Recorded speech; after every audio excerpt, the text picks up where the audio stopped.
Welcome everyone. Oh, that's an awkward place for chat. One sec, chat. Nope. Hey, chat. You guys are great. Weak. You guys are no longer visible anymore on stream. Anyways, banning not again. Yes. Hey, YouTube. Hello, welcome. People that are watching the VOD, also welcome. If you watch this, I have a special guest with me today, Socks Ward. Say hello, everyone. I was about to say Twitch homies. YouTube homies, be nice, say hi. Socks, if you want to go ahead and introduce yourself, you can. Absolutely. Hello, everybody. For those of you who do not know me, my name is Socks. Feel free to call me Socks. Socks Ward on YouTube, and my quirk is the power of jiggle physics. Excellent quirk. Excellent quirk. If only... That's really the only thing I would ever want to have power over. So... You know, that's a good one to have. That's a really, really good one. The jiggle physics. Power to both increase and decrease. So watch out over there, Gil. Oh, you know, I'll be on the lookout. That would be great. What the jiggle physics. Anyways, hello Per, hello Not, hello Stream Elements bots. Even though it's a bot and won't say anything. So, yeah, we're gonna be talking about anime. Socks is an anime fan. I'm an anime weeb. We're just gonna talk about anime. But before we start, me and Socks were talking about he built a PC. Also, before I actually forget, if you guys haven't, Socks' channel is pinned. It's also in the description of the video. Make sure you go check him out, give him a sub, go watch some of his stuff. He just now is getting. You actually just finished Scarlet and Violet, didn't you? I did. I thought so. I thought it was the last one. A lot of fun. It was. We'll definitely have to play sometime. Oh no, for sure. Was it glitchy? Absolutely. But was it a good time? I look at it as it's probably one of the most fun I've had in Pokemon in a very long time. It might be a glitchy mess, but it was a lot of fun. So anyways, yeah, go check that out. But back to what we were saying, you were telling me a story about building your PC and how you had some issues and the fix was some Q-tips. So if you want to talk about that for a bit. That'd be kind of hilarious. Yes, let the non-tech expert explain to you all about the wonderful world of technology. Yeah, so I recently bought a gaming PC courtesy of one of my good friends from high school. He's in the tech industry, much like yourself. He's a tech wizard, if you will. So he kind of advised me on what we needed to get. He also had a bunch of spare parts for me, which was really, really awesome. So I didn't have to break the bank. On this gaming PC. Not very nice. Yes, saving, being thrifty as well. But he came over last night and we built it together, probably spent about 2 hours. And when I say we built it together, I mean he built most of it. I watched and provided snacks. Yeah. So, excellent. He's someone who's built like literally 30 to 40 PCs before. He used to like buy all the parts, build them, and then sell them. So he helped me do this. Things went very smoothly up until the point we actually turned it on, as things go. Yep. And we had overheating problems, and we couldn't figure out why. And we come to figure out that there were some things that were loose. Within the PC, and I'll definitely send you a picture of this at some point, Gil, so you can at least get a good laugh. And so his solution was to go ahead and use like 6 or 7 Q-tips to stick like in different parts of the PC so that the cables and the wirings like stuck into place. And then all of a sudden, cooling problem was gone. Went from 90 degrees Celsius to like a cool 40. Modern problems require modern solutions. You know, is what we learned. You're not wrong. I've got Twisty Toss holding my fans up on my PC, so it's not as inventive as Q-tips, but that is great to hear.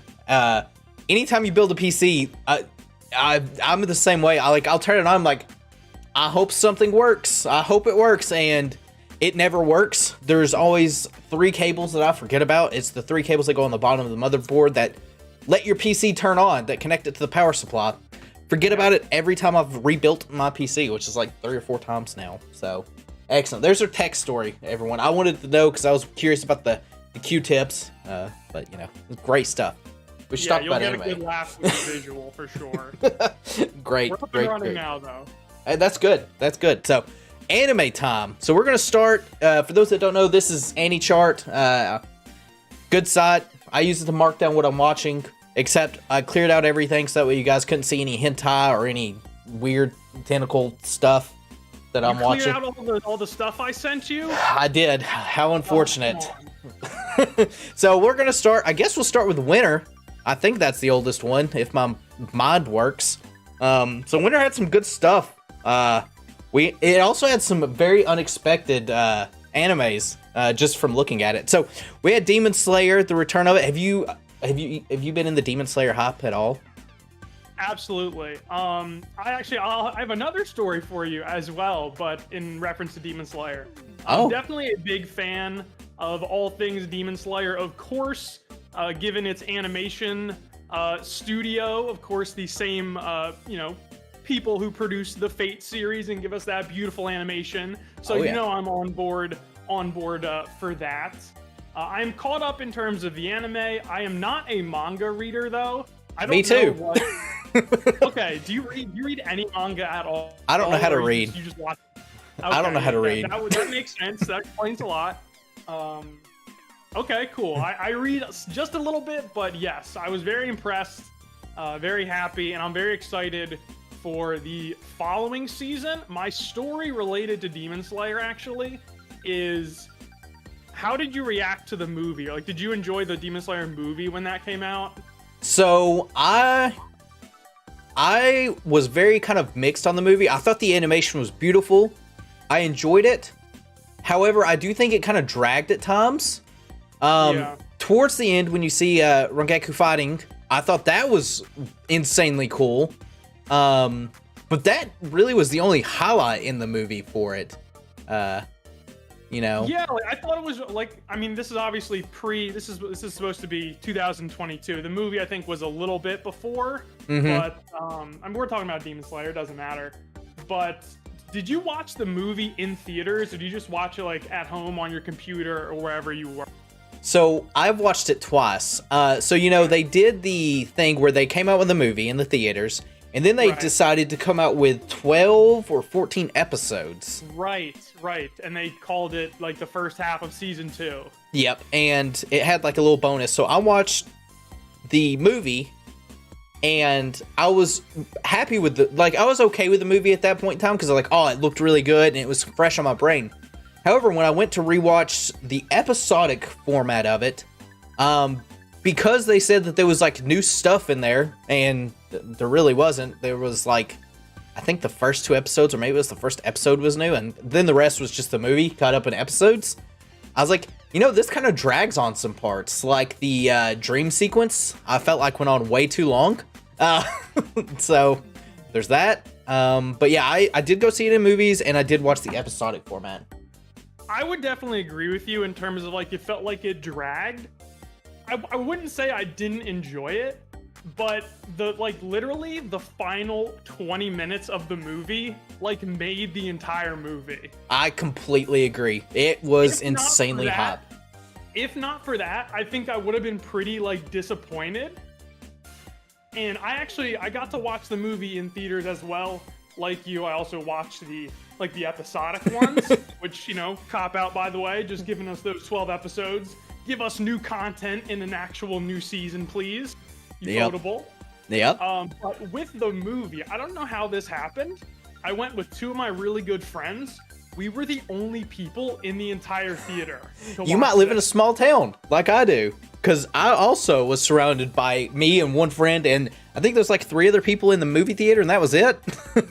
And that made it so much better, because it just felt like it was just me and my friends, like we were on our couch or something, but we were in a movie theater with the incredible echo for the music during the Akaza Rengoku fight. It was honestly one of the coolest experience I've had watching anime, and it was so cool because we were just low key before the movie started, we were just running up and down the aisle. That's nice. All over the place. It was great because there was no one that could stop us. No one could do anything, and we were just there to enjoy some quality animation. I also have a story about the movie. This is gonna be great. See, this is just gonna transition into story time, and we're gonna take up like 8 hours. This is gonna be great. Absolutely. So when I went, like I said, it was me and a friend, and I think there was like 3 other people. There wasn't a whole lot in the theater. But we went to see the subbed version, of course, because we had watched the prior season subbed, and I'm normally one that watches subs over dubs. However, when it started playing, we noticed that it was playing dubbed, even though we went to the sub theater. And all I hear from the like 3 people that were there, or however many, was just booing the movie. And I guess one of them got up to talk, like, we were like 30 minutes into this movie at this point, and one of the movie theater like people came in like, hey, we're sorry about this. We're gonna start the movie over in sub for you. So I got to watch the first 30 minutes of it twice that night. Oh, that's awesome! I am so happy those people booed. For the record, I am my stance on sub versus dub is I don't care. Watch in whatever medium makes you happy. Generally, I prefer sub. However, there are some dubs out there that are absolutely amazing, and I cannot recommend enough. But yeah, I watched everything sub. Funny enough, actually, this happened to me and my friend when we went to watch the Jujutsu Kaisen movie. Oh. Yeah, so like yourself, we had the same issue. We were like, oh, this is not in Japanese. Gojo's voice is so much less cool. Yeah, that's what threw us off, because we're like, huh? Because we had watched, like, we have some friends that only watch it in dub, so I was already familiar with the voice, and I don't care for the Demon Slayer's voice cast in like dubbed. It just doesn't hit the same. It's not terrible like some of them, but some of them are also just really, really off-putting. So my take on that actually is I think I hate Tanjiro's dub voice, but I'm perfectly happy with Zenitsu and Inosuke. I just can't stand Tanjiro's. Yep, I'm same on that end. I am the exact same. So, but yeah, overall, the entertainment arc, I thought had one of the best fight scenes in any anime I think I've ever seen, surpassing episode 19 even from the original. Absolutely, I thought that was one of the most incredible fights, easily up there for like if we were to rank like fights in anime like of this year. I think it's definitely up there. I think the only thing that is better is the Love is War rap battle, but we're gonna get to that at some point during this stream.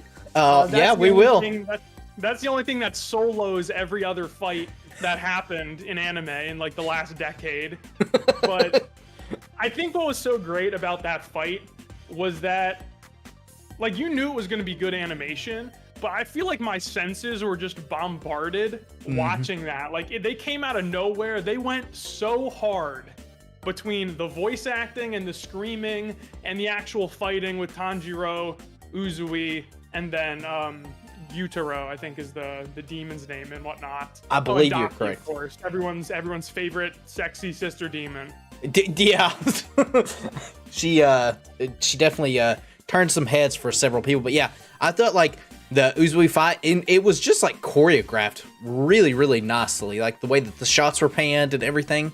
And I was worried that we weren't going to get one of those, especially because like I remember episode 19 when it first aired on the first season for Demon Slayer, and I remember like this was like I you can't even really describe it. It's just you have to go watch it. Which you haven't watched Demon Slayer, you absolutely need to, because it's a fantastically animated show, fantastic show to begin with.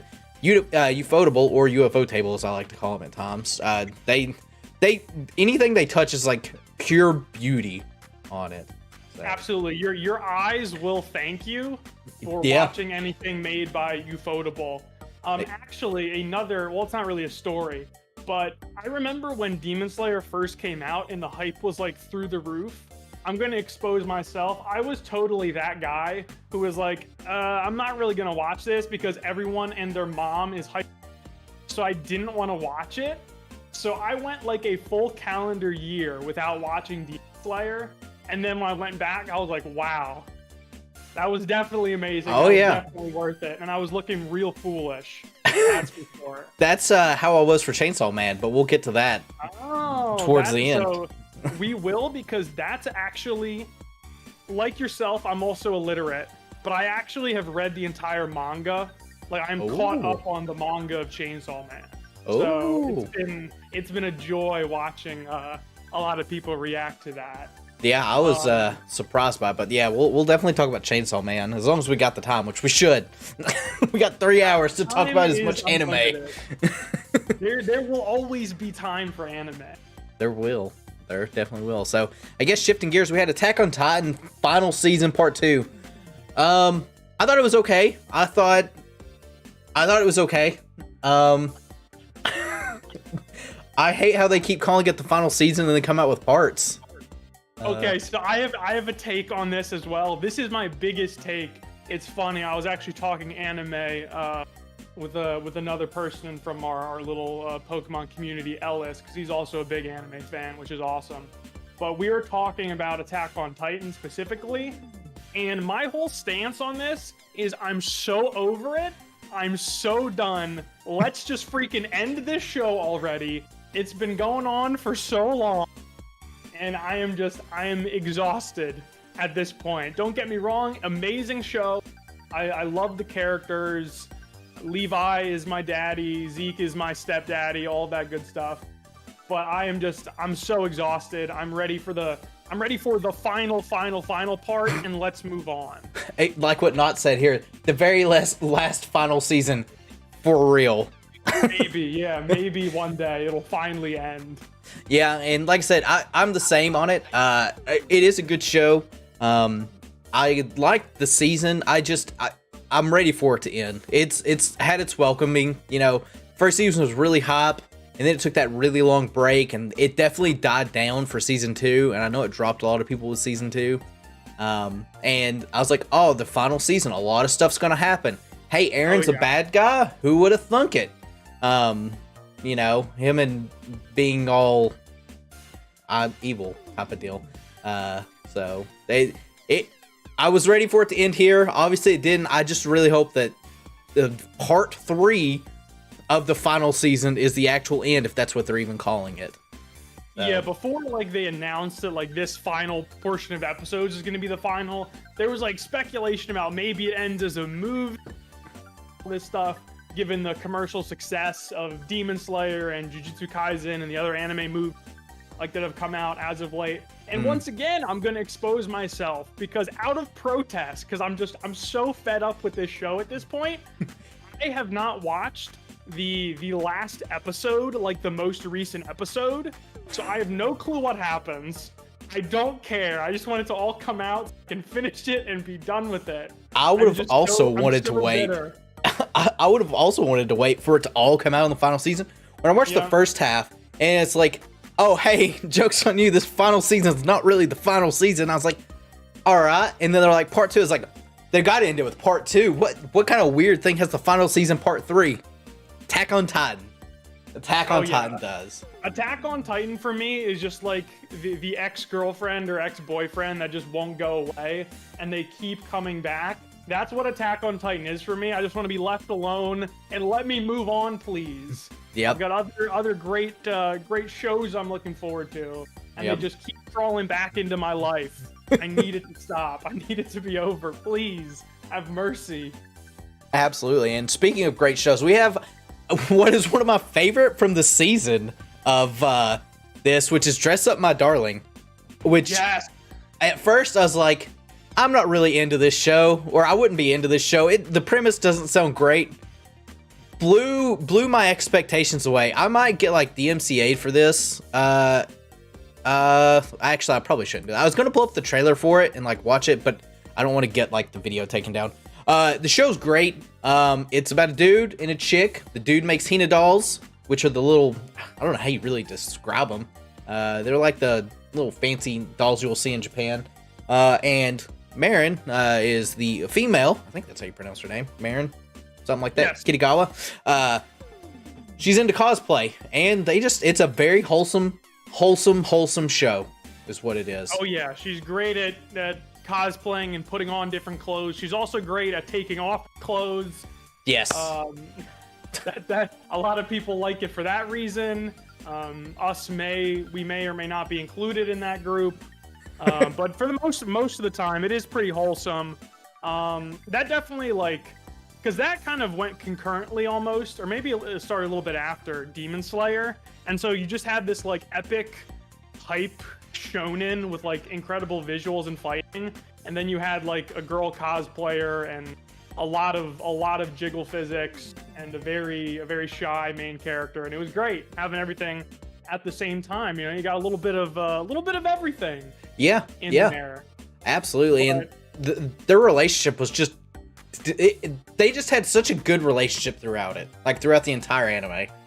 Yeah, I think they did a really good job of like not like making it creepy, because I think it easily could have like come off that way with a lot of this between the two of them. I really liked how they kind of flipped the dynamic of a lot of like romance related like anime where Marin, or Marin, however you want to say her name, like she's kind of like the go-getter in the relationship, or you know, she's like pursuing him over time. Spoilers, by the way, if you're watching this stream, there's going to be spoilers everywhere, so if you don't want to hear spoilers, neither of us said that, but there's going to be spoilers since this is a review. So if you haven't watched it, go out and watch it. It is very cute, and watching their kind of relationship and friendship really also build and kind of grow over time has really been enjoyable, especially as kind of she discovers her feelings for the main character. So it was definitely very wholesome, even though there were some very jiggly moments packed in there as well. Absolutely. And you know, the main character, he starts off really shy, recluse. He doesn't want to share what his like hobby and passion is, and he really opens up to her. And at the end of it, well, not even really at the end of it, you can just see him kind of grow. Both of them is, you know, what they're able to. Because for those that also don't know, the premise of the show is she likes cosplaying. She wants to cosplay. However, her cosplays are about my reading level, aka non-existent, when it comes to the actual outfits that she makes. And the main character, Gojo, coincidentally, actually can make the cosplay outfits insanely like detailed because of him working on those little dolls, the little Hina dolls. So dare I say the cooler Gojo? Yeah, hey, I would agree. A true Chad. He makes cosplay clothing. He is far cooler than your little blue-eyed lover boy over there. I would absolutely agree. Moving on is another one. I don't know if you've watched this. Arifureta from Commonplace the World's Strongest Season 2. So this is a weird isekai type show. I love it. It's not good. However, it has some of the worst CG I have ever seen in an anime. But I love it for it. It's so goofy. We'll see what happens here. Let me mute this real quick just to show the little trailer here. Surely nothing bad will happen, probably. So we'll be okay. Just, you know. Yeah, we'll see. I'll just kind of skip through it here. So you have like this entire classroom that kind of got reincarnated, and this is the main character here, Edge Boy. This is his wife, his other wife, a bunch of waifus, as you can see here. I'm already in. A man with multiple wives. Count me in. And let's do it. They're trying to figure out how to get back to the real world, or their world of Japan. And it turns out the church is evil type of deal. And they just kind of go through that whole deal. Like I said, nothing really fancy. It's just normal isekai stuff. You can't really see some of the CG here, but there's some specific CGs involving... Where is she? Her. This chick over here, she's a dragon. And there was a scene from the first season where the dude, Hajime is his main name, or is his name, I guess I should say.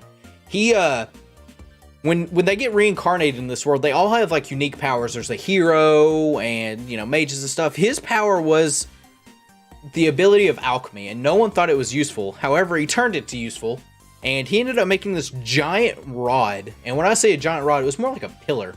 And the first season, the final villain of the show was the dragon that you see there, or that girl, but she was in her dragon form. And the way he defeated her was shoving the giant pillar up her butt in the most horrendous CG looking thing I have ever seen. It was great. Highly would recommend it. You've 100% sold me already. Anything with multiple wives and giant rods, I'm all about. Yeah, So, it's super good. It's super cheesy. It's one of those ones where you can like eat, not 100% pay attention, and still enjoy it. Type of deal. you gotta have some shows like that, because not all the time am I trying to like focus in depth and pay attention. Even though there are a lot of shows like that, I do enjoy anime that generally make me think about things. But sometimes, you're not feeling it, and I could definitely see where that would just kind of be a little bit of a fun watch. Anything involving Dragon Girls, all for that. Oh yeah, being the big Dragon Maid supporter that I am. Dragon Maid's a good one. I don't know if. Oh yeah, baby, Dragon Maid all the way. Did that come out in 2022? No, technically, no. It came out. Wait, did it? It might be. We'll see if it's on the list because we'll cover it. I feel like it came out over the summer. I feel like it came out over the summer. It might have. My preparation. I foiled my own preparation. I literally have a list of things. I've written things down, and I'm disappointed in myself for that. But there was definitely a lot of shows like after the winter season where I kind of just checked out a little bit because I was busy. I wasn't as just like involved watching as much anime as I normally would. I think the only thing I watched over the summer would have been Dragon Maid. So all of these shows that you're about to go over, I am just looking forward to listening to them and hearing how just terrible and cringy. Oh, they were there. Oh yeah, we started off with an isekai. It's only gonna go downhill. Oh yeah. Because I feel like, wasn't this the year where there were like 40 terrible isekais that dropped out? Like, it was the year of the bad isekai. It was either 2022 or 2021 when that happened. Yeah, it was a lot. So I mean, I see another one right here. I skipped this one. Believe it or not, I actually skipped these three. Did you watch Vanitas or any of these? No, over the summer, I really didn't. So I have that on my list, the Vanitas or Vanitas, however you want to say it. I have that on my list of things because a good friend of mine watched that, and he told me to watch it. So I definitely have to go back and do that. There are a couple of things that came out this year that are like on my list of things to watch. A backlog of sorts? Yes, that is one of them. I did not watch it, so I am not going to be... This might be a really short section because we might have just skipped over some things here. Well, we're still on winter right now, so we've just started touching into it. We gotta. I can see my scroll bar here. It's just at the tip of the iceberg. Oh yeah, we're going on forever with all the terrible shows that surface. I've consumed. Yeah. I didn't watch this. I heard it was pretty decent. Vanitas, like you, I've got a friend that's watched it, and they say it's really good. Maybe at some point I'll pick it up. It's on, I think, like season 4 now or something like that. This looks like an isekai. I didn't watch it because I'm pretty sure I've seen this premise before. I think I actually might have started it and dropped it because if of like. If you've seen one isekai, you've seen all isekais. Yeah. Most likely. More or less. Yep. I did watch Bisco over here, Sabukiki Bisco, and I was really impressed with the first animation. To let me describe this animation, the first episode involves a dude shooting a bow that turns things into mushrooms that he can bounce on and kill people with, and there was hippos with rifles mounted on them, or maybe it was machine guns shooting at them. It was insanely wild. It reminded me of like Fooly Cooly in a way. Like how insane it was. However, afterwards it really tapered off. Something fierce. You're sure that this was a real show and not like some type of fever dream that you had? Yeah, we'll pull up the trailer here. Oh no. To see. So yeah, these little hippos over here. You got some of this. Let me pause so I can kind of just do some frame by frames. Maybe it'll work a little better. Close out of this. I'm convinced that this anime is actually just a figment of Gil's imagination. And so I don't know what this trailer is. He made it. This was his own creation. You This is not a real show, a real thing. It really is. You can see some mushrooms popping out here. I don't know if it'll show. These people are taken over by what is known as rust. It is like a disease in the world.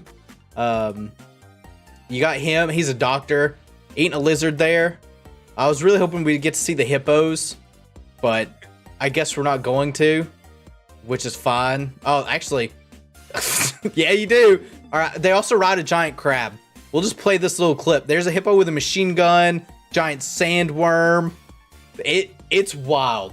The first episode is absolutely wild. Everything I've ever wanted. Unfortunately, after that, it just kind of tapers off. It's still a good watch. Is it really a good watch? I would say it's still a good watch. The first episode is definitely, in my opinion, the best episode because you're like, what the is happening here? Like, it's just mind-blowing of everything going on. Characters are very, like, rememberable. They're all unique. You know, the landscape is another, like, really unique aspect. The only thing is, like, it's a lot of traveling and not as much action and not as much wild as, like, the first couple episodes, like, really lean into. So, but yeah, really good. I didn't watch this. I didn't watch this. I can assume this is also generic isekai. I guess this is the second season. Haven't watched this. Haven't watched Love or Kill. So I have watched this. Teasing Master. Skilled Teasing Master, if sometimes is called. So this is another really wholesome anime. There's another one that's airing right now this season, and I can't think of its name. I'm actually watching it and I can't think of it, which just shows how bad my mind is. But all it is, these kids who are in middle school / elementary school, they tease each other, and it's just a nice wholesome, similar to how we had earlier the Dress Up My Darling, where Marion is kind of going after the main character. It's also kind of similar in this, where she's actually going after him. And he's so dense, he doesn't realize it. It's really good. I've only read the manga for this and never seen the anime adaptation. For a skill teaser or for a Bisco? Not. So I have never seen it. I've seen that girl everywhere in like and stuff. I definitely probably will watch it at some point. I think, were you referencing Nagatoro before? I was referencing Nagatoro. I couldn't think of that at all. This one's not as like, the first episode of Nagatoro, she was like really brutal kind of towards the main character. This one's savage to my boy. She is. This one's not as bad. It's she'll play pranks and stuff like that, and you're like, at this point in season 3, I'm convinced that she is a god that just knows how this dude thinks. Like, there's no way she can put together the pieces and be like 50 steps ahead of him, but she is. So, insanely good watch. Highly recommend it. Highly recommend it. And you bringing up My Dress Up Darling again actually reminded me of another brief story in regards to that show. I'm guessing I seared this memory out of my mind. Is what I'm pretty sure happened. So I have a group chat with two of my good friends, the same people that I went to see the Demon Slayer movie with. Two of my closest friends who love anime, and I was on My Dress Up Darling before they were, and so I was trying to convince them to watch the show, and I was trying to describe it, not doing it justice, right? So in the group chat, I sent a picture, potentially series of pictures. I plead the fifth here of the scene with Gojo measuring Marin for the. I know what scene you're talking about. Yeah, there was a lot of physics going on in that episode. That's where a lot of people, I think, fell in love with the show or started like hyping it up. And I sent these pictures in that group chat. And of course, they were like, okay, we absolutely have to watch this. There's a lot of jiggling going on here. And I realized that I kept those pictures in my camera roll. And yeah, you can already tell where this is going. Oh, yeah. And so I was with my girlfriend. I think we had recently gone out or attended some event or whatever where I took pictures or there were pictures involved. of the two of us or of the people we're with or whatever. And she was like, "Oh, can you send me the pictures from this event, from this like outing or whatever?" I was like, "Okay, sure." So she was sitting next to me. I'm going through my camera roll, and what are right below those pictures of us? pictures of our heroine from My Dress Up Darling. It was a complete disaster. It went about just as well as you might expect. She knows that I'm into anime. She knows I like anime. And I got some very, very strange looks. That is for sure. That was. Oh, that boy was that fun to explain. I will tell you that. Oh, I'm sure. Much. I am absolutely sure. Yeah, so that was great. I definitely repressed that memory. That's why I didn't think about to bring that up Until just when then. we were talking about the show. Yeah. Yeah, that would be complicated to explain for sure. But yeah, I know exactly what scene you're talking about. Yeah, it could have been worse, I guess. It could have been like, my mom or something like that, or like one of my yeah, you'd really have to members. explain it. I would I would have. Perry, don't be sussing me. I would hate to have to explain that to my parents. My parents know I watch anime, but they know that I watched Naruto, and they just think everything's Naruto when it comes to anime, and that's their extent of it. I'm like, yeah, so this is actually gonna. Oh yeah, for sure. Sorry to cut you off there, Gail. I didn't mean to do that. Oh, you're fine. This brings me to a quick tangent. I mean, we're already kind of on one, but my question to you is: what is? I know you have one probably because every fan of anime has one. What is the moment that like sticks out in your mind that you've had where you were just watching the meme where it's like anime when I'm alone, something really awesome and like really cool, great animation, anime like when my friends walk in or my parent walks by, and it's just like stuff you just cannot explain, like some sexy jutsu, all of that good stuff. Do you have any moments? I actually don't. However, because I live in an apartment and anime is hilarious, there's definitely been times where, like, it's the trope of like a dude falls on anime chicks like and grabs her boob and all that other stuff, and she squeals, or they're doing something that's not sexual at all, but there's like sexual noises going off. I guarantee you, my neighbors have heard that. So I've never been confronted about it, but I can. What's going on over there? Oh yeah, what is happening? Because like I have a roommate, and a lot of times we'll go get groceries together and stuff like that. So that way we can save gas, or we'll go get food, because it doesn't make a lot of sense for us like to split up a lot of times. Like, oh, I'll get food, and then like 40 minutes later he goes get food. Normally we'll go out together, and there's definitely been times where people will see us like walk out, and then we'll walk back in, and there'll be people like walking in and out of the apartment complex, and then all of a sudden they'll just hear like anime like moans, and they just got to be thinking that me and him Japanese schoolgirls moved into the apartment. yeah, and they're like, they got to be thinking like, man, those two dudes are doing something. I'm like, yeah, we know what they're up to. You can't fool us. We know what you're up to in there. No good. And it's normally just something innocent, like someone eating some bread or something. Sus. Yeah. So the next we've got The Land of Lettle. I didn't watch this. I did watch Princess Connect. Really, really great. It's a mobile. I don't know. I think it was a mobile game, like back originally. I don't know too much about the lore of Princess Connect. I watch it because it looks really, really nice. It's not done by UFO Table. However, the animation is absolutely glorious. Sorry, I dropped something and I had to pick it up, and I had to step away from the mic to do that. But like the animation's really, really, really good. You got your main character here, the real main character over here, Cat Girl, and the actual main character that is a dude that's lost his memories. Got kind of reincarnated in a game type of thing, but his reincarnation kind of goes over another like bit as well from where he's died in the game already. So it's like a third life in the reincarnation. Really, really wholesome. I don't want to spoil anything. I don't know if it's going to show like too much. It is a mobile game, but yeah, it's just them kind of going on adventures. It looks really, really pretty. The main character reminds me of Kazuma from Konosuba, at least the way he looks. You know, actually, maybe the greatest protagonist we've ever seen. Maybe, very much so, very much so. Some of the colors in the background shots of like the, I guess the wildlife or the environment, kind of like reminded me of No Game No Life a little bit. Not in like the designs of the characters, but just some of those like really bright, vibranty colors, at least in the environment alone. Yeah, and it looks really nice. It actually might have some ties to Konosuba. I think some of the like art direction was done by the same people that did it, or maybe I'm just making that up.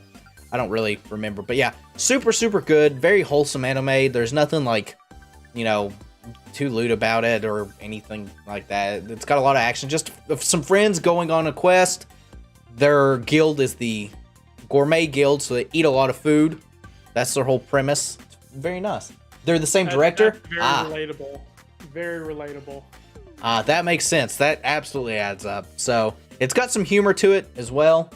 Also, thank you for letting me know that they're the same director. I thought that they had some ties to like both animes. So I didn't watch either. I didn't watch like any of these four. We're at the point of like so much like these animes like I haven't seen at all.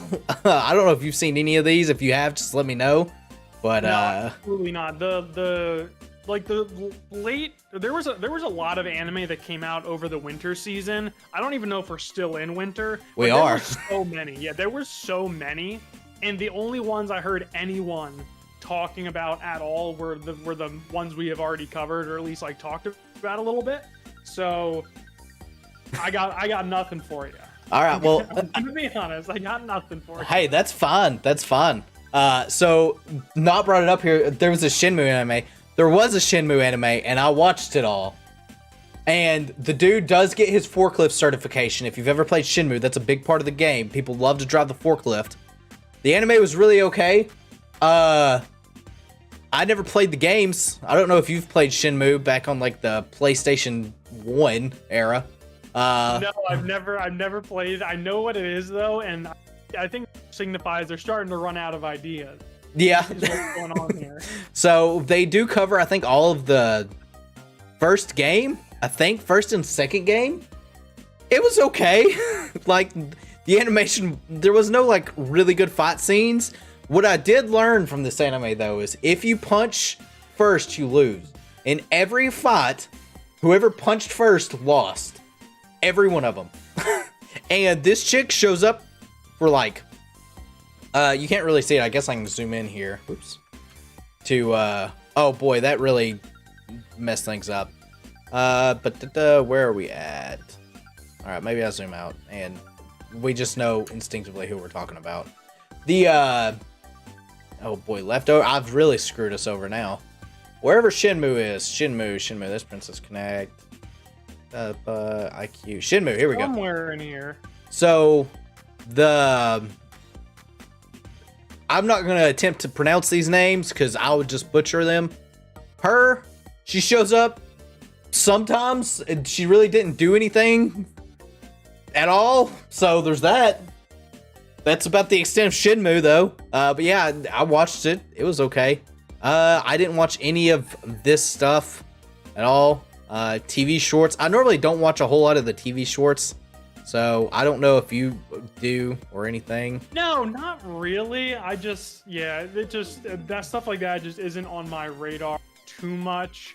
I don't want to say I just like watch the main stuff because that's not always true. Sometimes I go digging a little bit to find some hidden gems that are out there with every seasonal season, I guess. But something like that, probably not. One of the other shows actually, I don't think it's actually going to be on here, but I'm pretty sure it was winter 2022, and I think the reason it's not on here was because it's a continuing series rather than like a seasonal thing. But also, what was out during this time was Komi Can't Communicate Season 2. I didn't watch that at all. I have not watched it. I am a dirty man. I have not watched it. Komi-san? Oh no. I have not watched it. Absolutely have to. I have yet to finish Season 2, so I actually haven't watched all. But it's such a joy to watch. Somehow, some way, when the titular character doesn't even speak, it is enjoyable and it's funny. that sometimes that's happened, or that happens. So off to spring in 2022. We finally moved forward 45 minutes for one. Although I think you were saying, like, what you were saying is winter 22 had a lot of animes. A lot. I'm pretty sure like 60 to 70 ended up being like the I think it shows 65 here total. Absolutely. There you go. We will not be like there. So there are not going to be as many shows that we'll be talking about for the other seasons, but I think we'll be going into depth a lot more with some of the things that are going to be coming up. Man, oh yeah, there's one in particular that I know is going to. There were some heaters. Oh yeah. So spring, we got Spy X Family. Did you watch Spy X Family? Oh wait, actually, before we do that, go back to winter. If you had to pick anime of winter 2022, what was your pick? What would be your pick? So for the winter, I mean, like, man, that's tough for me because it's always tough to choose between like anime whose genres are just so incredibly different. Yeah. But because you obviously you have the really the big three we talked about were Attack on Titan, My Dress Up, and Demon Slayer, and I definitely feel like it's got to be one of those three. I think I would lean Demon Slayer, even though it's a it's a returning series. It's not new. I guess if I couldn't choose a returning series, then My Dress Up Dark. But I think I like Demon Slayer more just because of that beautiful animation that we were blessed with. Like, I had so much fun watching that. I couldn't wait like every week for the new episode to come out, and that's kind of how I try to judge like what's my favorite, like what was I most excited about to watch. And so I think Demon Slayer takes it for me personally. I would absolutely agree. I do actually the exact same thing. It's like, what anime is it that comes out that I'm like, I can't wait to watch this anime? It makes like the anime cycle like, all right, we start here on this day, and Demon Slayer was it. Like every day every day I was like, Demon Slayer ended, I was like, all right, well, we gotta wait another full week to watch Demon Slayer. And anytime that I get in the cycle of like watching anime, and that's my first thought, is like that, those are the animes that I'm gonna remember throughout, and those are going to end up being my favorite. And it's like you're saying, I originally was really skeptical specifically about this arc because the first half of it was the Mugen Train arc, and obviously that was nothing new, so I was already kind of disappointed on that, and I didn't know how good the Entertainment District is. And I'll be honest, I wasn't the biggest fan of Uzui at first, although I liked him so much at the end. Just all around, the show was phenomenal. Absolutely phenomenal. Like with Uzui, and I think it goes to show, like, even though his like character wasn't anything crazy, like you can make a very, I don't want to say surface level because I don't think he's a surface level character, but like it's so easy. All you have to do is make one or two just impactful and important things happen for people to just love a character. And I think that's what Demon Slayer does so well, especially when you look at how Rengoku was introduced. Like Rengoku went from someone who like, okay, like he's cool, to all of a sudden like being like such a beloved character for his fight. And it feels like for me, every fight going forward between the Hashira and one of the upper moons is gonna, like, they're gonna be able to capture that magic. Because as far as I'm concerned, they're 2 for 2 on these fights in different ways and in different reasons, because Rengoku's was so much more like emotional, whereas this was just kind of like badass and badass, and there was poison, there was body parts getting chopped off, there was tons of screaming. So I'm looking forward to every big Upper Moon fight going forward. Like, they're able to just capture these battles so incredibly well and just deliver on the absolutely. Like I said, I can't wait for the Swordsmith arc. I have high hopes on it. I know that there's like some more Hashira showing up, and I honestly cannot wait. I think it comes out like next season, maybe. I can't remember. It comes out 2023. I'm pretty sure it comes out or like late fall, maybe December-ish, somewhere around there. It comes out late 2023, I'm pretty sure. Oh, let's see. Or maybe early 2024, but it's like it's right here. Spring 2023, April. Good thing. Wait, this April? This April. I did not. I thought it was later. Oh my goodness, we're gonna have to come back. You know what else comes out April? You know what else comes out April 2023? Dr. Stone comes out. We're gonna Konosuba. Yeah. Konosuba season 3 running at the same time as Demon Slayer. Oh, sign me up, please and thank you. I'm just looking at that. There's a lot of good stuff that's coming out, but I also wrote down a list that we can get to of stuff I'm looking forward to in 2023, and there are so many great stuff. I'm really hyped for 2023 as far as it's concerned for like anime. I thought 2022 was solid. I think this past fall, really like nailed it. That might be an understatement. They really nailed it. I thought it was a pretty good year because of like a couple shows just kind of propped it up. I think next year, or I guess this year now that it is actually 2023, is going to be really awesome. Yeah, I completely agree. I can't wait. Anime is always just good though. But yeah, and there's always so many like unexpected ones, which is the first one on here that I'm going to talk about. Have you watched Spy X Family at all? Absolutely. There was way too many memes Anya surrounding Spy Family for me to not watch it. I went into this and I was like, I'll watch it because I have a friend that recommended it, said it was good. I'm like, I really don't know how good this anime could be. Loved it. It's so wholesome. Hey Rift. And it's just pure is the best way. Anya is the most childlike character in an anime, and she acts like an actual child. And it fits so well. That's because she is a child. Yeah, she is. So the premise is the main dude over here, Lloyd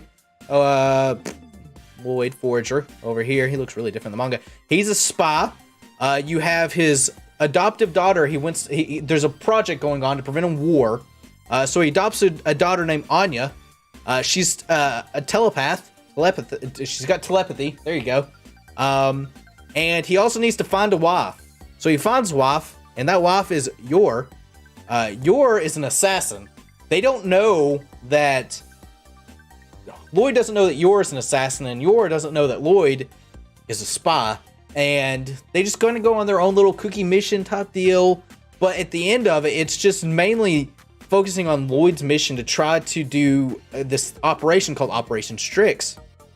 And the way he has to do it is he has to have his daughter go and enroll in a school and befriend I can't remember what the position the son's like that is, but he's really high up there. He's some kind of military position.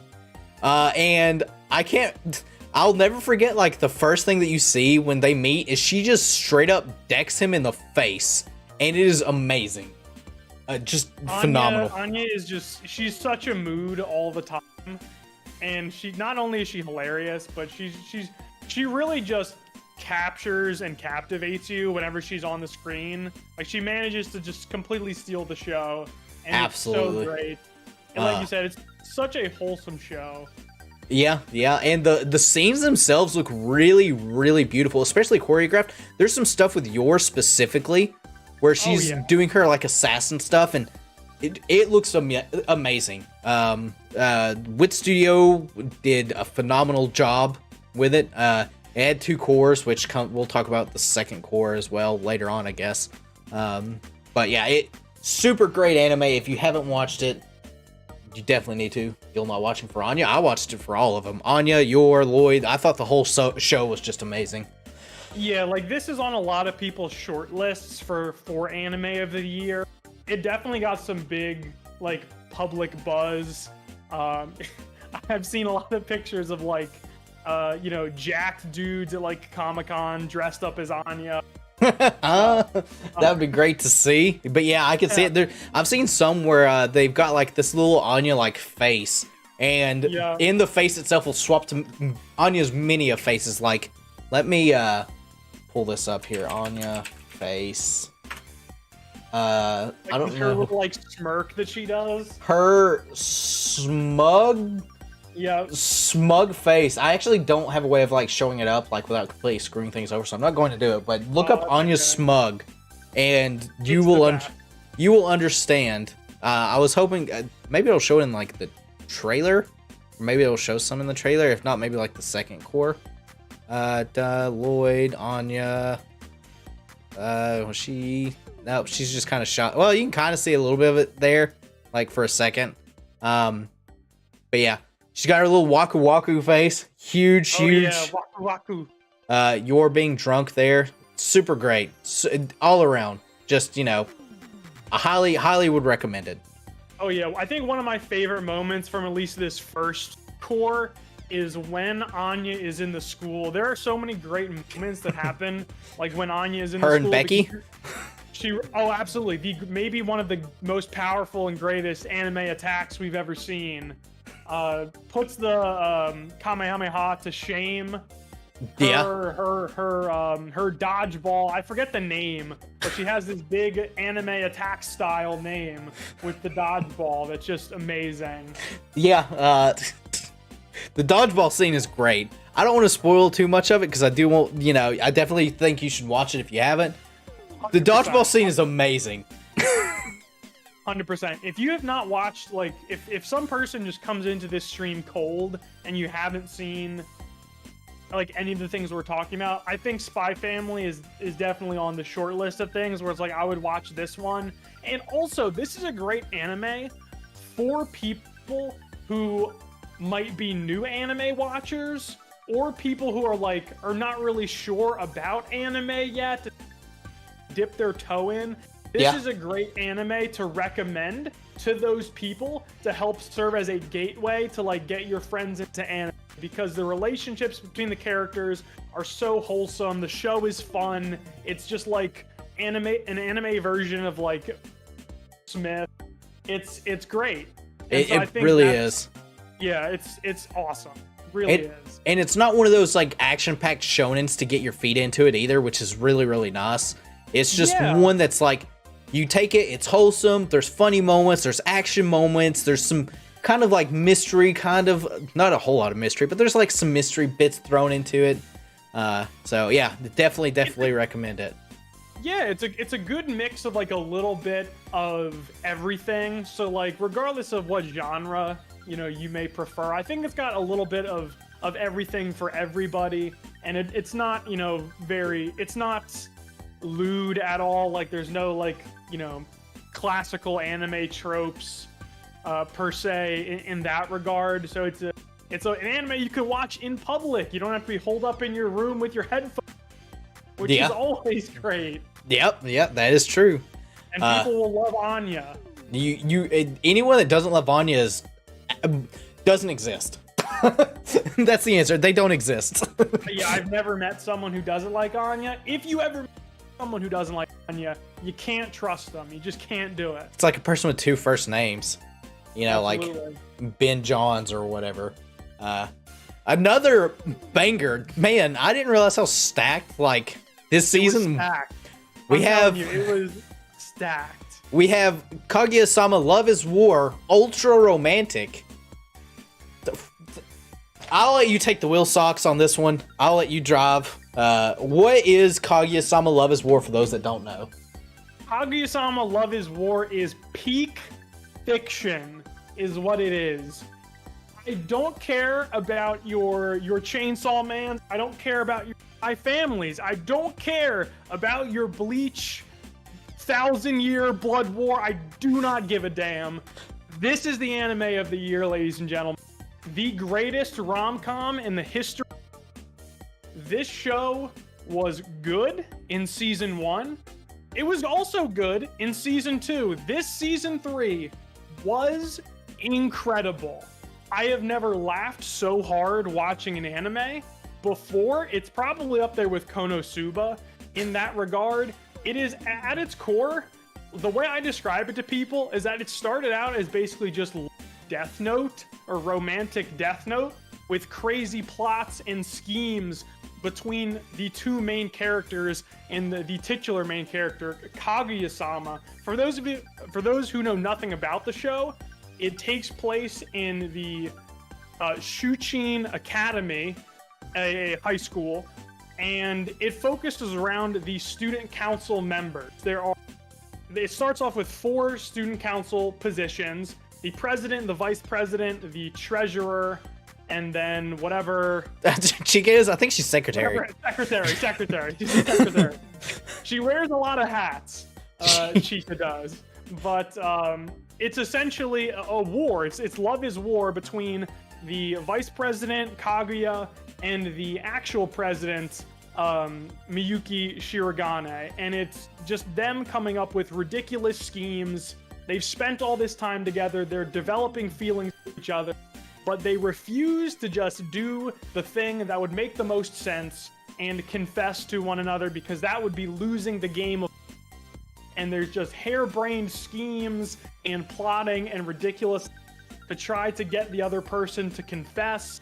It's in the format of like almost like these little like skits in the episode. Like each episode is broken down into like 3 to 4 little separate interactions. And the interactions, they're just the schemes are so harebrained, but also somehow unbelievably intelligent and next level. And the characters are just, they're so lovable. In this season 3 specifically, I'm honestly, I can't say enough good things about this show. I'm gonna stop and let you jump in. I have so much more to say, but please give me your thoughts on Love is War, what you like about it. I need to know. Chika's amazing. I love it. There's not one bad thing I can say in this anime at all. Season 1 was good. Season 2 was good. Season 3 was good. The characters are all funny. The announcer is amazing. I will say this is the one anime I did watch sub. Have you watched the dub of Love is War? I love Love is War so much. I've watched both. I've watched each season through twice in sub and in dub. So I've watched this show 4 times through. The narrator in the dub is hysterical. Best narrator ever, like in the dub. It's so weird because like when you think of a narrator, it's just like, okay, you know, someone who they might have like a funny comment every now and then, setting the scene for you. No, the narrator in this show is low-key a character like in his own right, and it's so great because the narrator in sub is just like so not monotone, but he's so serious.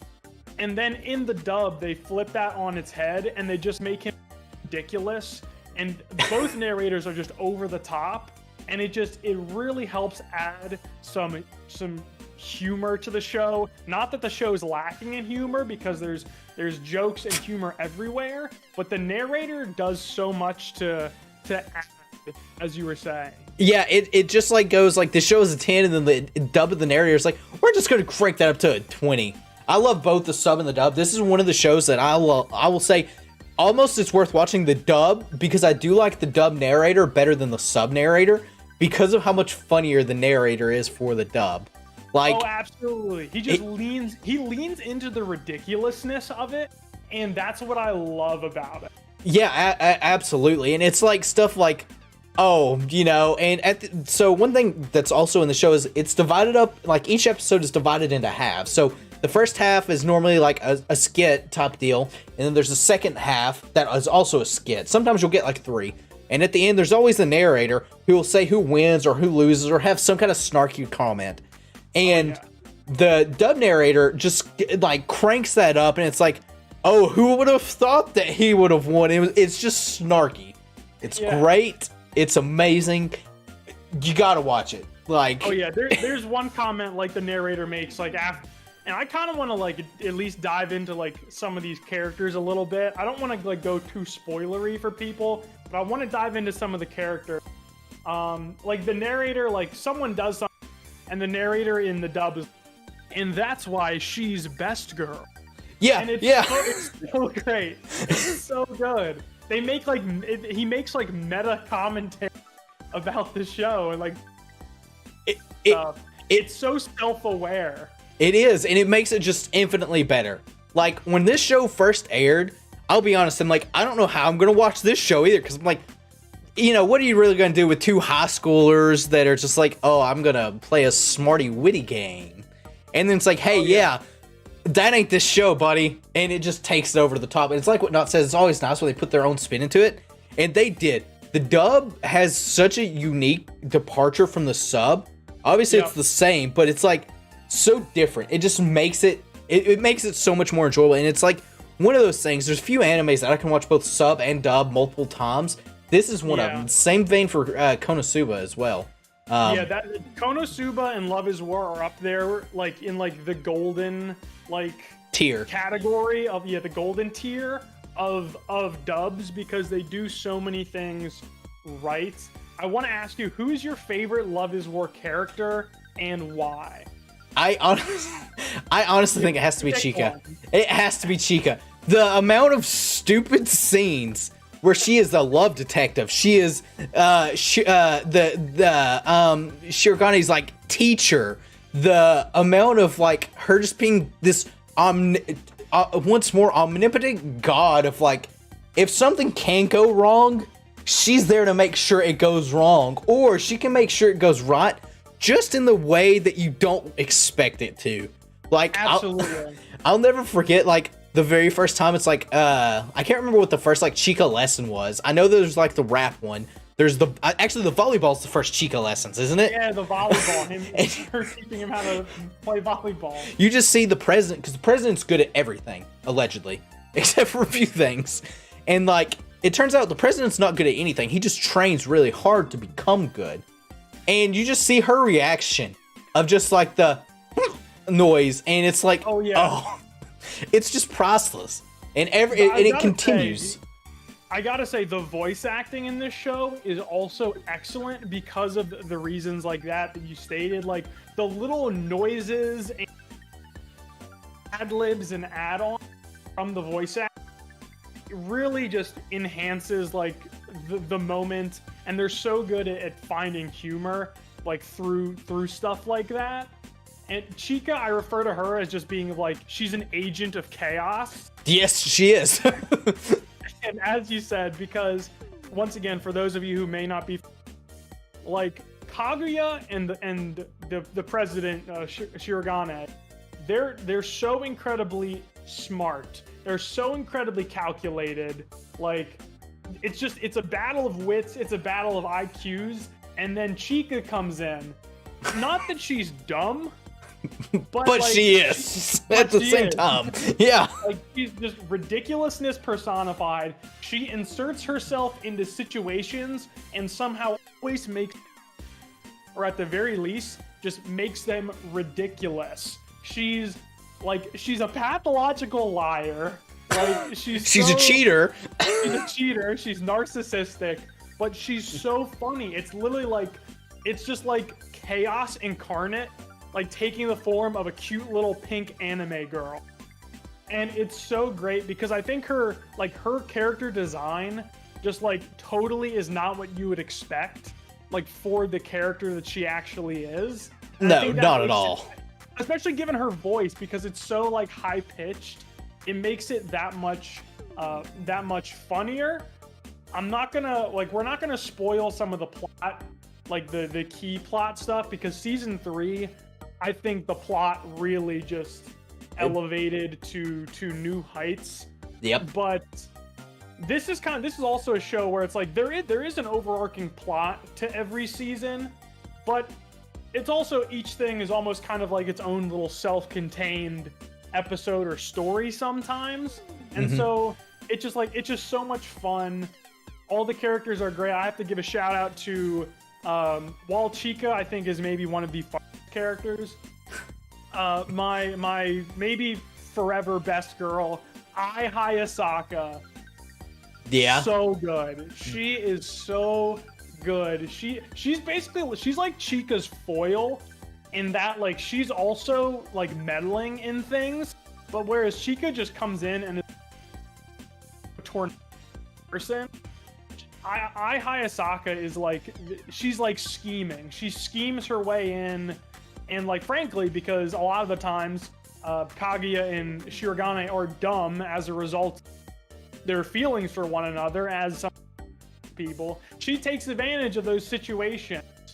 Her interactions in season 3 are so good, and I think what really set season 3 apart for me was we really got some quality character development between all of the main cast, and the relationships between the characters kind of evolved, and like in the way that you had Hayasaka kind of form friendship, this relationship with the president. You had Kaguya help and kind of build this friendship with Ishigami, and you saw these things grow over time, and you really saw the characters just change and become better people in a lot of the sense, while also having so many comedic moments and ridiculousness, and the greatest anime fight ever in an anime rap battle that is still to this day one of the funniest things I've ever seen. It was great, and it was the reverse turn of no longer Chika coaching, even though it started her coaching, but you know, it was great. If you haven't watched it, you gotta watch it. Love is War is fantastic. Yeah, any other final points on Love is War? I could probably talk about this for another hour, honestly. Just I could literally like write like a college level essay about. The only other thing I want to say is, I don't know if you know this, so I mean, I love listening to, you know, the openings and the endings. So I've got one point related to the openings that show. For those of you who don't know, the openings, they're sung by the same person. The openings are awesome, by the way. Oh yeah. For Love is War, they're sung by the same person. His name is Masayuki Suzuki, which is one, an incredible name, and two, I learned that this guy is like, he's like a legend in Japan for being like the face of love songs. Oh, I had no idea about that. Which I thought was so incredibly amazing. They got high profile, like, creator of love songs to sing the opening to all the seasons of Love is War. And now that's all. Like, there can't be a season of where this guy doesn't sing the opening. Yeah, it's There's your fun fact. I didn't know that. Also, the endings of the shows are great, because there's normally like some kind of like Easter eggs. Like season 1, you had the Chica detective dance. Yeah. So. Oh yeah, I have seen that all over TikTok and all over various social media platforms. The Chica dance. They had the incredible one from this season 3, where they had apparently it was the rap battle episode. They do like a rap battle ending in just some super cool and unique animation that is way different from the show. And like that was super cool and super awesome. Like I have nothing bad to say about Love is War, and it's my anime of the year. I will die on that hill. I will fight. I could go on for hours. Watch it. Yeah, it was great. Moving on to an anime that's not as great in my opinion. Did you watch The Rising of the Shield Hero season 1 or 2? So me and my good shout him now. We call that Rising of the Mid Hero, because, well, for obvious reasons, it wasn't that good. And given how awesome season 1 was, I loved season 1 of Rising of the Shield Hero. I thought Naofumi, the protagonist, was super cool. I love, like, Raphtalia was awesome. This season, incredibly disappointing. I dropped it this season. I also dropped it. So, season 1, I thought was really good. It had a unique premise. You know, the dude, he got, you know, pretty much isolated. There's 4 heroes. He got isolated. He only has a shield, so he can't really attack. He's this really edgy dude, and it works a lot of the times. Season 2, the problem is they kind of removed that, which naturally they kind of had to, because the they resolved him being, he got accused of a crime in season 1. The crime was resolved. So it's like, all right, well, we can't really have this character be this like edgy, but also, and I don't read the manga, but I do like look at bits and pieces of things from the manga, and apparently they skipped a lot of stuff going from season 1 to 2, which is why I was so confused for like why the other heroes are in this little turtle dude. I watched the turtle, and I'm like, can we move on from the turtle? Because the turtle was like 4 or 5 episodes. I just did not care. And I'm gonna be honest, I didn't even get through the entire turtle part. I stopped maybe with 1 episode to go. I think I did too. I didn't care that much, and it's such a shame because, like you said, like even though this is just like at its core an isekai, it felt very creative and very different and unique, given the main character's circumstances. And just like given his character in general, I thought he was a really cool protagonist. Yeah, I thought season 1 was very enjoyable. This show is gonna be up there with like the Promised Neverlands. Oh God. And the shows like that, aka the Promise that. The shows like that where like season 1 is great for all these different reasons, and then for whatever reason they just season 2.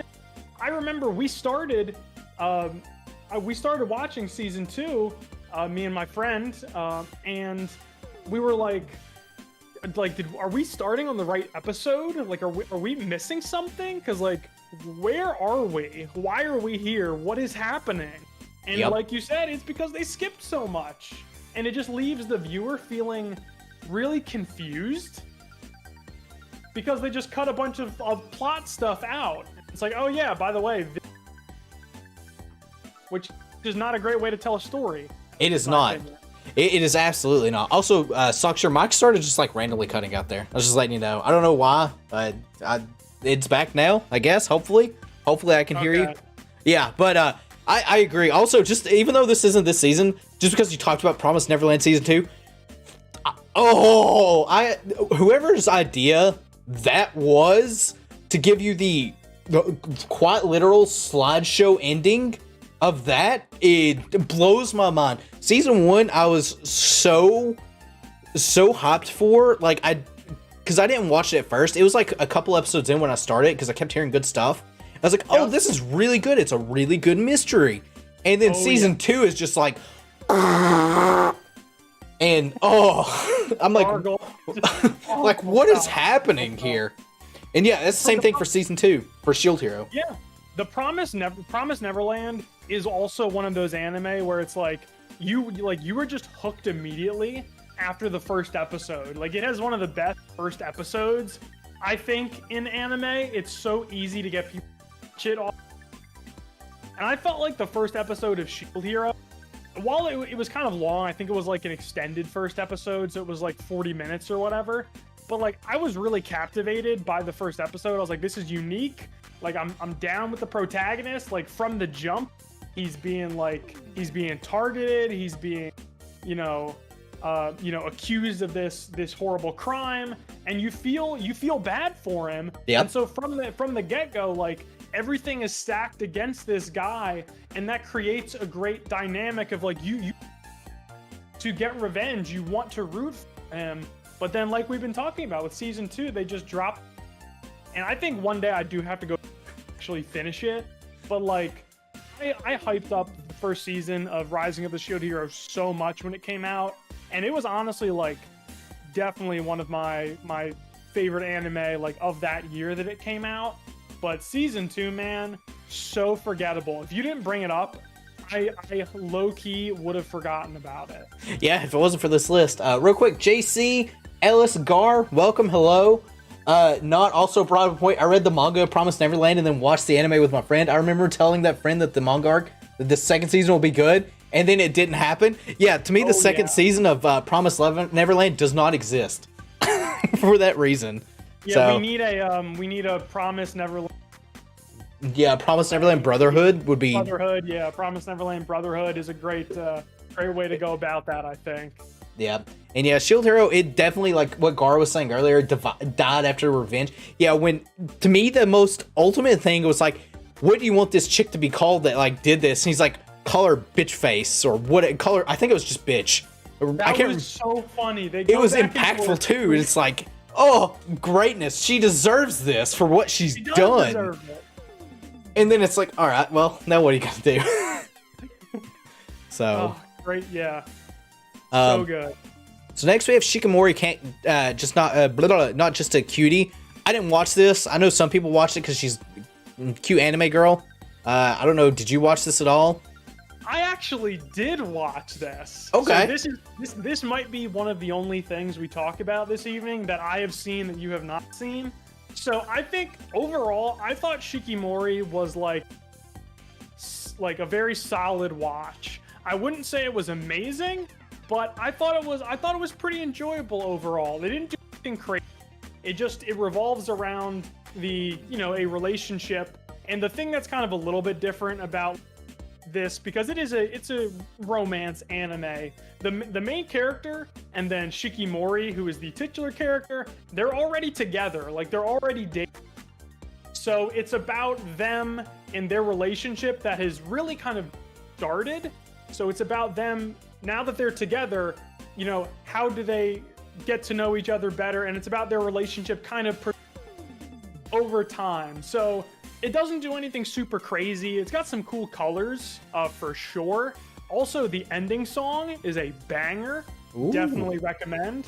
But yeah, Shikimori's fun. Like, she's super cute. She's a cool character, because in your typical romance anime, like a lot of the time, like whether it's a harem or just kind of like a more of a one-on-one like romance scenario, the girl is typically not the most interesting. Shikimori is easily like the most interesting thing about this show. She kind of hard carries the whole thing because she's so courageous and headstrong. She's crazy athletic. Like, she's a lot of things that a lot of the time, like, the female lead in a romance show is just... And so I think that's kind of refreshing. There is also a really interesting interaction and relationship, and JC is going to kill me because I can't forget her name, the girl with the blue hair, who is, like, somewhat of a romantic rival between the main character and Shikimori. Like, there's like kind of a little love triangle there. She's a great character, sad backstory. You really feel for her, great stuff. My biggest complaint with Shikimori is the dude sucks. He's the worst. He's such a baby. It's like, I do not know how this man like got with this girl, because he is such a baby. He is a whiny baby. He like his voice. So I have nothing against a person or a man who is like a little bit more on the feminine side. There's nothing wrong with that. But like, this guy takes that and cranks it up to like 15. It's the worst. His voice is so annoying. Like, I want to just mute my volume every time he speaks. It's that bad, huh? It is that bad. I promise you. I'm gonna find you a video of this guy and send it you, because it's the worst. Like, Shikimori has to protect this dude like the whole show. He's always getting injured. He has like terrible luck. It's just the worst. But Shikimori hard carries. Fun little show is what I'll say about it. We have another one that you're going to talk about because I haven't seen, Komi Can't Communicate Part 2 over on this season. We touched on that at least a little bit. I'm not going to get into it too much. Finished season 2 myself, so I'm not completely done. But another kind of romance category anime that is somehow, like I said earlier, it somehow manages to be incredibly like captivating when the titular character doesn't speak.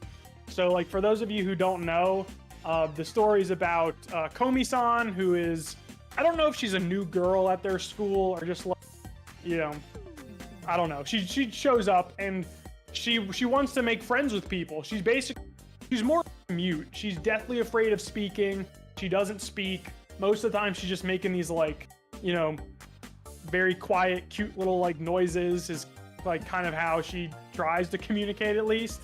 Yeah. And so her and the main character's relationship is just super, super sweet. He kind of serves Tadano. He kind of serves as her translator, more or less. And he vows to kind of be her first friend and help her make more friends throughout the school year. That's kind of what the premise is. Like, Komi wants to make friends with a bunch of people. She wants to break out of her shell. And so the show is really about their dynamic, and just kind of over time, Komi gaining confidence in herself and being able to actually speak. So it's a really sweet show. Their dynamic is really awesome.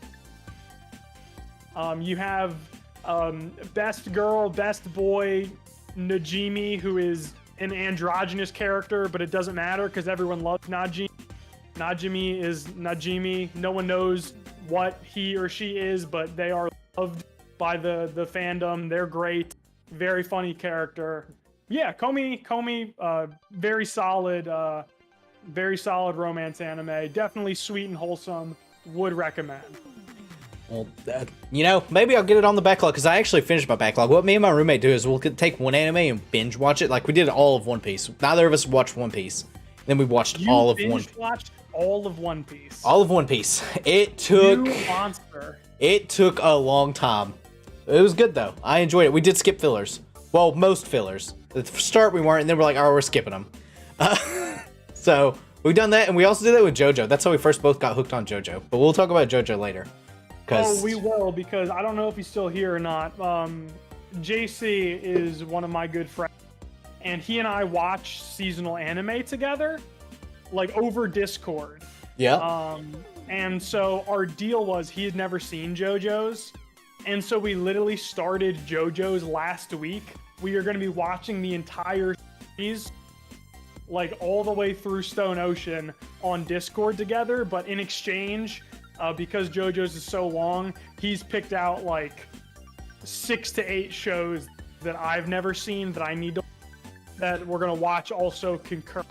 So that was our deal. JoJo's is amazing. Yeah, and we'll get to JoJo. We'll definitely get to JoJo. I think it'll happen. I think the next season that we've got for this. But Summertime Rendering, I didn't watch it. My roommate did. He said it was okay. I don't know if you watched it or not.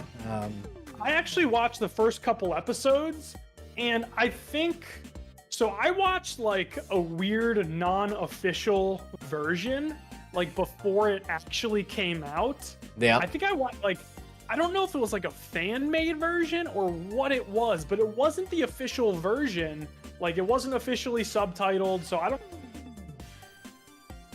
But it was kind of interesting. It was very like mystery, a little bit of like. Not necessarily sci-fi, but kind of like, it wasn't like paranormal mystery. It was like there's some weird stuff going on, some weird unexplained stuff with some like clones, and like it was interesting. I think I watched the first like 2 or 3 episodes, so I might have to go back and watch that. I don't know what ended up happening. I was at least intrigued when I saw. I was like, okay, this is kind of cool. Yeah, and it's one that I actually have put on my backlog, and I might watch it at some point in time. I didn't realize it was 25 episodes either, but apparently it is. I do not want to see in the comment section, Kimi no Naboken, Eyes of Heaven. You don't know what it is. You don't need to know what that is. We're not there yet. Also, be careful saying JoJo in chat. The last time someone mentioned JoJo in chat, they got shadow banned by YouTube, and it was not.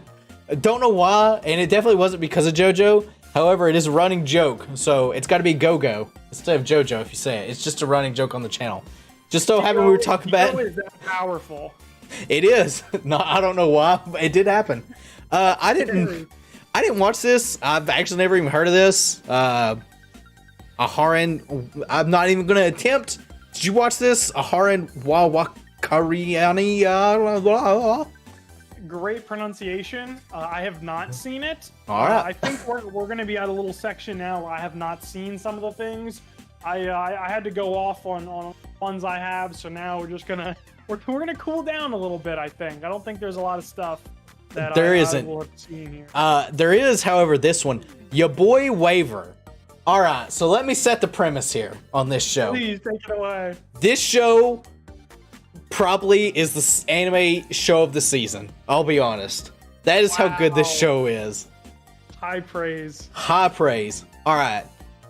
There's a dude, Waver. You know, real. Well, I call him Waver. I'm gonna butcher these names. Kongming or Zhanglang, I think is how you pronounce it. He's a tactical strategist from China. He dies. He gets reincarnated as himself, but in the future, where there's a girl named Aiko right here. Let me pull up the character list. Aiko, really cute girl. She's a singer. He becomes her manager. All right. And together, the two of them go on to start hosting concerts to build her confidence back up, or to build her confidence in general, to start making like the big times. It's so wholesome and so funny at the same time. It's just really, really interesting. The songs are all bangers as well. Aiko's adorable. Waver is just hilarious. It's just a great show. The fact that they've got this old Chinese man that's like, from like the wartime. And the reason why I call it your boy Waver is because in Fate Grand Order, Waver is a servant he's a pseudo servant that is by the character of this show. And yeah, it's just a fun watch. It's nothing too serious. The music's really good in it. The intro is the best intro at this point in anime that I have seen. Just because how catchy it is. There was points in times. The only reason I started watching this was because of the intro and some people in Discord that were talking about it. And I was like, I gotta watch it. I gotta watch it, and I did. And here, I'll show the little trailer here of what happens. Let me make sure it's muted. You probably won't be able to take a lot from the trailer. So like, you got a rapper here. He raps against Waver. It's wild.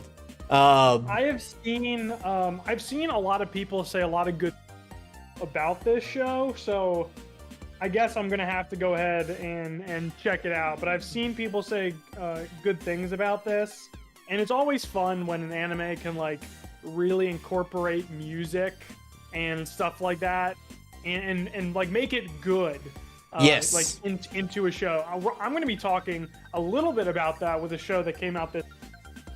In a bit, but yeah, it looks definitely look like it has a lot of personality, and that's always a good. Yeah. Let's see. I haven't watched any of this. I'm trying to find one that I have. Date Alive is a popular one. I watched like the original season, but I didn't watch this because the last season was like really bad. Yeah, I started Date Alive and just kind of dropped it. It just wasn't really my thing. Yep. I know people love the main girl though. I see her. Yeah, absolutely. Accidents of a Bookworm, another really good one that people watch. I didn't watch it just because at the time, like when it aired, I had so much on my plate. I was like, I don't have time to watch it. I didn't actually know it got season 3. I thought it was just on season 2, but there you go. And I think that's kind of it that I watched for that season. It was. Are we still in the spring? We're still on spring. We still got 2 more. I was like, because there was one show that I was thinking of that I was about to bring up and talk about it now that we're going to be, I guess, transitioning into summer. But yeah. I was going to bring it up, but I just wanted to wait until we were in. And I couldn't remember if it was going to be like at the bottom of the spring here or if it was summer, but it is summer. Yeah, well, we're in summer now. So, Call of the Night. Did you watch Call of the Night? I did not watch it. I've been told to watch it. Once again, another show people kind of hype up. I look at the main girl and I literally just see what's her face, the Himiko Toga from My Hero Academia. Yep. And I just can't. Yep, absolutely. And I actually watched like the first episode of the show and it looked nice, but it's like, I'm not really sold on this premise and I dropped it. I really didn't give it a fair shot, and maybe at one point I'll go back to it. But I was just like, I'm gonna have to give it a chance also, because just haven't seen it. Yep. I have seen this next one though, Classroom of the Elite Season 2. So did you watch Classroom of the Elite Season 1? It came out like 10 years ago. So funny you say that. So speaking of my friend See, and one of the shows that I haven't seen that he is now making me watch or alongside JoJo's is Classroom of the Elite. So we watched the first episode the other day, but I have not seen any of season 1, but I will be progressing through that show probably rather quickly over the coming weeks. So I'm going to watch season 2 at some point, and I know season 3 is coming out, I think, also, maybe? I don't know. I think so. It's a great show. It's literally Love is War, with the exception of not the love part, but the main character is like Giga Chad Brain. Oh, yeah. I definitely took that away from the first episode. Like, he's just very clearly a little calculated than his. Yeah, he's like it's definitely a show that's like you'll enjoy it more because you're watching both season 1 and 2 without the 10-year break like everyone else did. Yeah, like when this show came out, I had to watch a recap because like I don't remember exactly everything that happened in this show. Right. Phenomenal show though. Super phenomenal show. And like I said, there's some stuff like this dude, he's great. He's unique. And like I said, I don't want to go too much because you haven't seen it, but it's insane. The stuff he does, you're like, okay. Oh, okay. Devil is always great, and when something like that happens, when you got these big brain, main characters, your light Yagamis, your Lelouches. That's what he is. And yeah, he's definitely in that same realm. And I could be wrong because I don't really know her personality, but their teacher is 100% mommy. Oh yeah, 100%. You can definitely get that vibe from her. You absolutely can. Absolutely. This is also, I just remember, this is the season of stuff that like anime hadn't aired for like 10 years and they just randomly get season 2 because the next one is Devil's a Part-Timer season 2. Did you watch season 1 of it? Once again, another show that I have not watched. Over the summer, I watched like no anime. I kind of just took a break to gear up for the fall. In fact, the only thing I did over the summer in like anime wise was that's when I read the Chainsaw Man manga. So I have not seen season 1. That's definitely on my list of things that I have to watch. Tell me about it. I'm assuming you watched it. I've watched season 1. The problem specifically with this show is I didn't finish season 2. I actually dropped it because I just wasn't interested in it anymore. Season 1, it was a nice like premise because at the time there wasn't a whole lot of those type of shows that did well, and it's been 10 years. I don't really remember much of the characters, and I wasn't invested enough in it to like go ahead and like watch it. Like, because when Classroom Elite season 2, it took like a couple episodes, and I was like, I actually am still really invested in this show. I'm gonna go watch a recap, and it was like an hour-long recap. This show, I just didn't even bother with on season 2. I was like, I'm gonna drop it. So I know it's difficult when that happens. Like, such a long break between seasons is really tough, especially if it's a show like that where it's like it only has one season. So it's not like waiting for something like JoJo's, where it's like you're already invested in all of this, story and whatnot. Yep. Next, we got Licorice Recoil. This is another one I didn't watch. It looks cute. I know several people that did watch it. I've got it on my backlog to watch at some point in time. We'll probably fly through this season because I think this is the season that not a lot of anime came out, and this is also the start of when I started watching One Piece. So when did you start watching One Piece, and when did you? I finished One Piece. Jeez. One sec, I can actually tell you when I finished One Piece. I think I finished. So I caught up to. Am I gonna pull it up? It was. I don't know if Not still or Not might actually be able to tell me more than I did. One Piece. It's gonna be so hard because I keep memeing about the One Piece is real. The memes always stick with you. The memes do stick with me. It was probably a couple months ago is when I finished it. The Wano arc was still going on, and I had started it. When when did I start One Piece? Give me a ballpark if you can't like find it exactly. How many? Or I'll put it this way: how many months did it take you? I started One Piece. Okay, I started One Piece in March. Is when it is. I started in March because I found the post where I was like, I started One Piece, and I finished it. Finishing it's a different story. I don't know when I finished it, but it was within the last 3 months, I would say. That's still both incredibly impressive and also like very terrible. Back what'd you miss I'm a both lot? scared and also very impressed. Yeah, September, October. That sounds about right. Yeah, I binge watched a lot of it. Again, I didn't watch the fillers after a little bit. Got my own piece from October. There you go. And I enjoyed it. It's a really enjoyable show, actually. The only problem is now that I've caught up, I'm having to. The pacing of the show is somewhat awful, but it's because of how they do the show. Like one episode, it's like nothing really happens at times. That being said, Wano is fantastic. It's amazing. Honestly, the best way to probably enjoy One Piece is a game just came out that rehashes the memories, and it's probably better to play that than it is to watch it to catch up because you don't have as much time invested. Interesting. Type of deal. I know Naruto and stuff like that's like it's better to play like the Shippuden or not the Shippuden games, the Shinobi Strikers games or whatever they're called. I can't think of the names. Honestly, probably. So, but yeah, it was really good. So that's how long it took. Well, I'm still impressed. I am a fake. I have seen 0 episodes of One Piece. I know everyone loves it. One day I am vowing to read it because that'll be a lot faster than trying to watch all those episodes. Absolutely read it. Go back and watch the cool fight scenes, but read the manga. The other thing I did, JoJo only took me 2 weeks to watch all of it when it was out. This was back in part 5 when it was still airing, though. Part 5 was halfway done at the time, but I watched all of it in 2 weeks. But JoJo also is not as long as anything else. Although, to be fair, part 3 is kind of long. Yeah, I mean, part 3 is definitely the longest part. Yeah. I also watched the movies for like part 1 and part 2, so there's some stuff that I missed.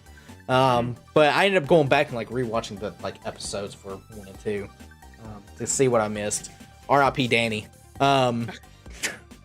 That's what I'll say about that. But anyways, gone but never forgotten. Yeah, if you're an animal in that show, I feel bad for you. Oh yeah. So back to not being sidetracked. Overlord season 4. Go on a tangent? Never. Never. Overlord season 4. I've watched all seasons. Have you watched Overlord at all? So I actually haven't. I've seen a lot of like I've never actually watched Overlord. I know what it's about. After you finish talking about Overlord, I am gonna go back and talk about Lycoris Recoil because I do have some stuff on that. So take it away. So Overlord, good, almost isekai, but not really. Kinda. They never really explain what happens to the main character and just wakes up in a game. Kind of like how Log Horizon did. Now that I think about it, but it's okay. It's enjoyable. This season was definitely better than the last season. There's definitely some shenanigans going on. There's another bitch face in the anime that I'm not going to talk about. But yeah, it's okay. It's one of those ones that like if you don't have anything to watch, pick it up, see if you like it or not. It doesn't break any like barriers. Like it's not like Love Is War, breaks like the rom-com deal or anything like that. It doesn't break shonen. It doesn't break isekai. But yeah, that's pretty much all I've got on Overlord. It's a very okay show. It's mid-lord. I know a lot of people like they at least like it. I don't think I've ever met anyone who hates Overlord. Also, shout out to all my Albedo fans out there. Even though I've never seen it, Albedo, awesome. Yeah. Some of the stuff they do in the show is really nice. But what do you have on Lycoris Recoil? So Lycoris Recoil is also a part of the as the JoJo's Pact. It was also part of the JoJo's Pact. It was the first thing that I watched. I actually finished it right before this stream took place. Oh. So it is the most fresh in my mind. So between some schoolwork that I did today, I decided to rest my brain a little bit and finish this series. I would have to I definitely say definitely put Lycoris Recoil up there on something to watch. Like, watch it sooner rather than later. It is so fun. It is definitely like, you definitely get like the kind of like the cutesy like anime girl vibe a little bit between, because the two main characters, they're so great. Their dynamic together is super fun and super wholesome. The two, I guess, quote unquote main characters are Chisato and then Takina. Chisato is like the sun, Takina is like the moon in terms of like their personalities. So Chisato is very out there, she's very bubbly, she's very excitable. Takina is more reserved, she's a little bit more serious, and their dynamic as they kind of interact together is really great. The basis of the show is that there's this thing called the Lycoris or Lycoris. It's basically a government program that's essentially like, any Lycoris is like more or less like a government spy or government agent. So it's kind of like, it's got some, the show kind of has some cool espionage like elements to it. There's some hacking stuff. So there's some really cool things in Lycoris. It was definitely probably the best thing that came out, maybe, or at least with some of the stuff from this summer. I feel like, as I described it, I feel like I'm underselling the show. Their dynamic is great. There's really some great emotional like beats and strings that get pulled in this show. I don't know if there's going to be a season 2, but season 1 was really fun to watch. The characters as they interact is really, really great. It's also pretty, but yeah, the relationship of these two main characters, the two girls, is really what carries the show, and it's really a really. Yeah, I'll definitely add it to like my list backlog. Also, the music is so good. Music Ooh. is awesome, or rather, the opening and the ending, awesome, and very, very fun. Like, pretty solid, like visually, nothing crazy, but definitely one of the better things I watched, I would say, in 2022. As far as original anime goes, oh yeah, by the way, Lycoris Recoil is an anime original show. So there was no source material, no manga. They just created this show, and it was a beauty to watch. Huh? Yeah, I'll definitely give it a watch. I'll put it on my backlog. It sounds interesting enough, and I've not heard anything bad about it. Like I said, it's just from where I was watching so much One Piece, I didn't watch anything else at this point. Moving on, have you seen Rent a Girlfriend at all? That was the show I was referencing before. That is the show that I'm referencing. I wanted to just tack it on to the end of when we were talking about Shield Hero, because it most certainly fits in that category. It really does. This show also has the main character that Kazuya, I hate him. I can't remember what the anime was we were talking about earlier, where the dude was just like lame and needs protecting, and yep, Shikimori. So that main character, that guy from Shikimori, is so awful. Like, I don't remember his name. Kazuya is worse. Yeah, I would 100% agree. He's just scum. Because, so at least unlike the Shikimori like guy, this guy is just a baby, but like he's a good person. He's just kind of a wuss. Kazuya is just straight up a bad person. He's the worst. Yes, it's like, all right, so the premise of the show is he got dumped. He got dumped by this person. I'm going to refer to this person as bitch face because she kind of is. But so his solution is to do this program called Rent a Girlfriend, and he rents a girlfriend. The prettiest, hottest one in his eyes is this Chizuru Ichinose. And the first season, she was like up there, as in like protect tier. A lot of people liked her, and she's still not bad in season 2. But man, he just sucks. So after, and this is kind of going back to season 1 plot. So he continues to use the app, and he eventually says he's not going to use the app anymore. It's like a coping device. And he ends up renting another girlfriend named Ruka, who actually ends up liking him, and they end up dating in air quotes here. You can't see it. Air quote dating. Air quote. My man fumbles the bag so many times, and I'm like, Ruka's right there, dude. He does. And like he can't choose between them, even though the choice is obvious because she's not interested. I mean, she is, but there's like no world where he and her don't get together or like actually get together, except for him just kind of forcing it on her. It's really creepy. And then you got Sumi here. She exists. That's about that character. She really doesn't do much. Season 2 really kind of dropped off. They continued to do the same thing, I guess, that season 1 did without like any impactful moments at all. Nothing happens, and I want to tell you this because. So, are you familiar with the manga at all, or have you heard anything about the manga? I have not. So, we're like 300 chapters in at this point in the manga. Nothing has changed. I figured. It is the same. It is the same. Manga readers can't stand it, but it's like at the point where they're so invested at this point, they just can't drop it. Oh boy. Yeah, that sounds about right. Yeah, it was. It is awful. Like, so I have to go back and finish it because I dropped the second season. You haven't missed much. Yeah. Oh, I know I haven't. I know I haven't missed anything at all. And I don't know what it is about this show, but like, why? Like the only good thing I've ever seen our main character do is like save girls who are like falling. Like, yeah. Mizuhara falls off a boat. Ruka like falls down some stairs. Like that is his only redeemable, is that he's got good reflex. Yeah, and he's so disgusting. I remember, and I can't remember if it's in season 1 or 2, but I'm pretty sure it's actually in both. You see him thinking of like Chizuru, and he gets like some tissues, and you know what he's about to do. And there's like tissues. No, and it doesn't happen once. This man literally, like, we watch him, or like it is strongly like implied, like, oh hey, this dude like jerks off like 8 times throughout this series. Like, what are we doing here? It's something. Like, why? Yeah, the manga is like Naskoi progression. The show's also like Naskoi progression as well. No, yeah, that's the show. It's unbelievable. I would not recommend.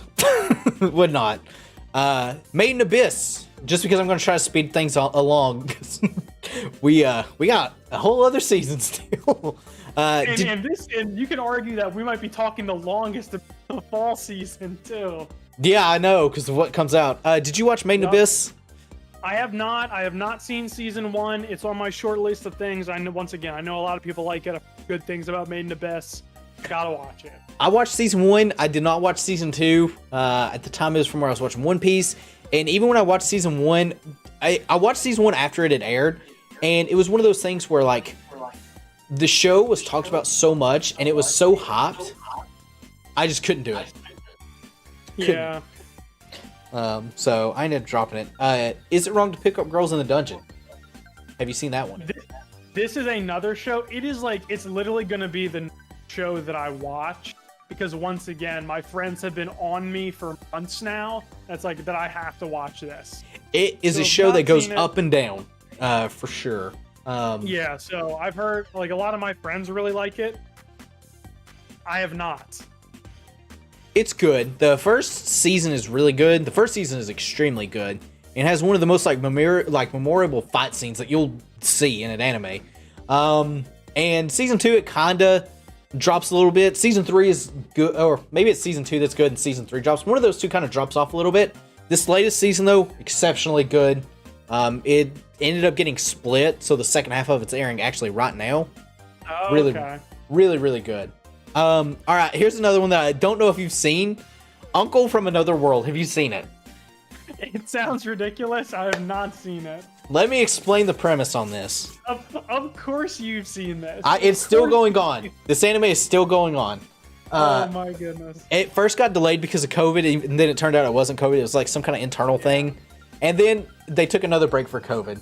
It's actually cursed the final episode. Oh, is that the final episode? Of course it is. All right, so the premise is this dude, let me pull it up here. This old man, he gets isekai to another world, right? The trick is he gets re-isekai'd back into his world, or he somehow gets back to his world. He gets all of his powers though That's awesome.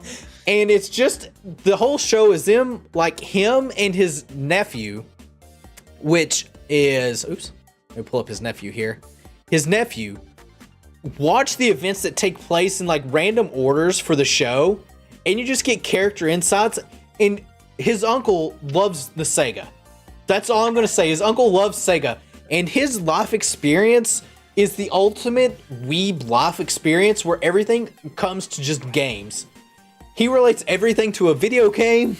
Anything that happens, he gets his powers are based off video games. It is great. It is fantastic. I didn't watch it at first, and then I watched one episode in Discord with some friends, and I was there, and I was like, this anime is actually kind of funny. And we could all use a magical uncle in our lives. And it works. And he can grant his other powers. There was one episode recently where he just turned himself and his nephew into little dinosaurs for no real reason.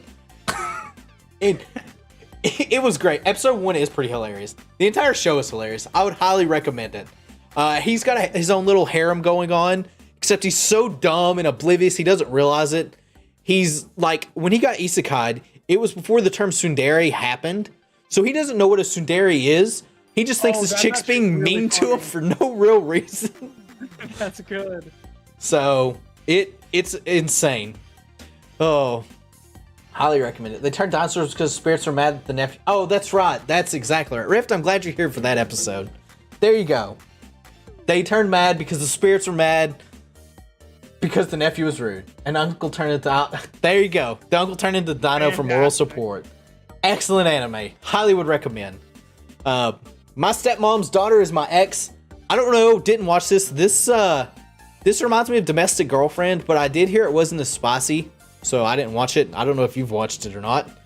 The title's so spicy. I'm gonna have to based on that title alone. So, I did watch Vermeil the Gold. I dropped it. It was not hentai, but it was hentai if you catch my drift. But it didn't have any substance. It didn't have any substance, so I haven't watched it, but from like the clips I've seen of it on like social media and out there on the interwebs, that's what it looks like. Yeah. I've not seen it. I probably will not watch it. Yep. Engage Kiss haven't seen. I haven't actually seen any of these moving forward. No, me neither. I don't think I'm gonna having seen any of these at this point. I was just up and geared up for the stuff that came out this past fall. Yep. I did watch the original RWBY like when it was airing from like Rooster Teeth. I didn't watch this one at all. I fell off from RWBY because it kind of just fell downhill. Yeah. I do recommend this anime. This will probably be the last one on here that I've seen, which is Shadow House second season. So this anime is Promise Neverland season 1, except the season 2 doesn't suck. Except season 2 doesn't exist. Yeah, the season 2 for this is actually really good. Season 1 is really good as well. It's a nice mystery show. These girls are dolls, or they're alluded to be dolls. So like, let me show it off here for season 2.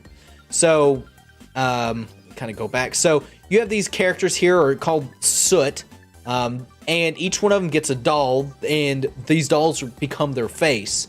And it's kind of, you're trying to figure out like what's going on in this mansion type of deal. And the whole plot revolves around that.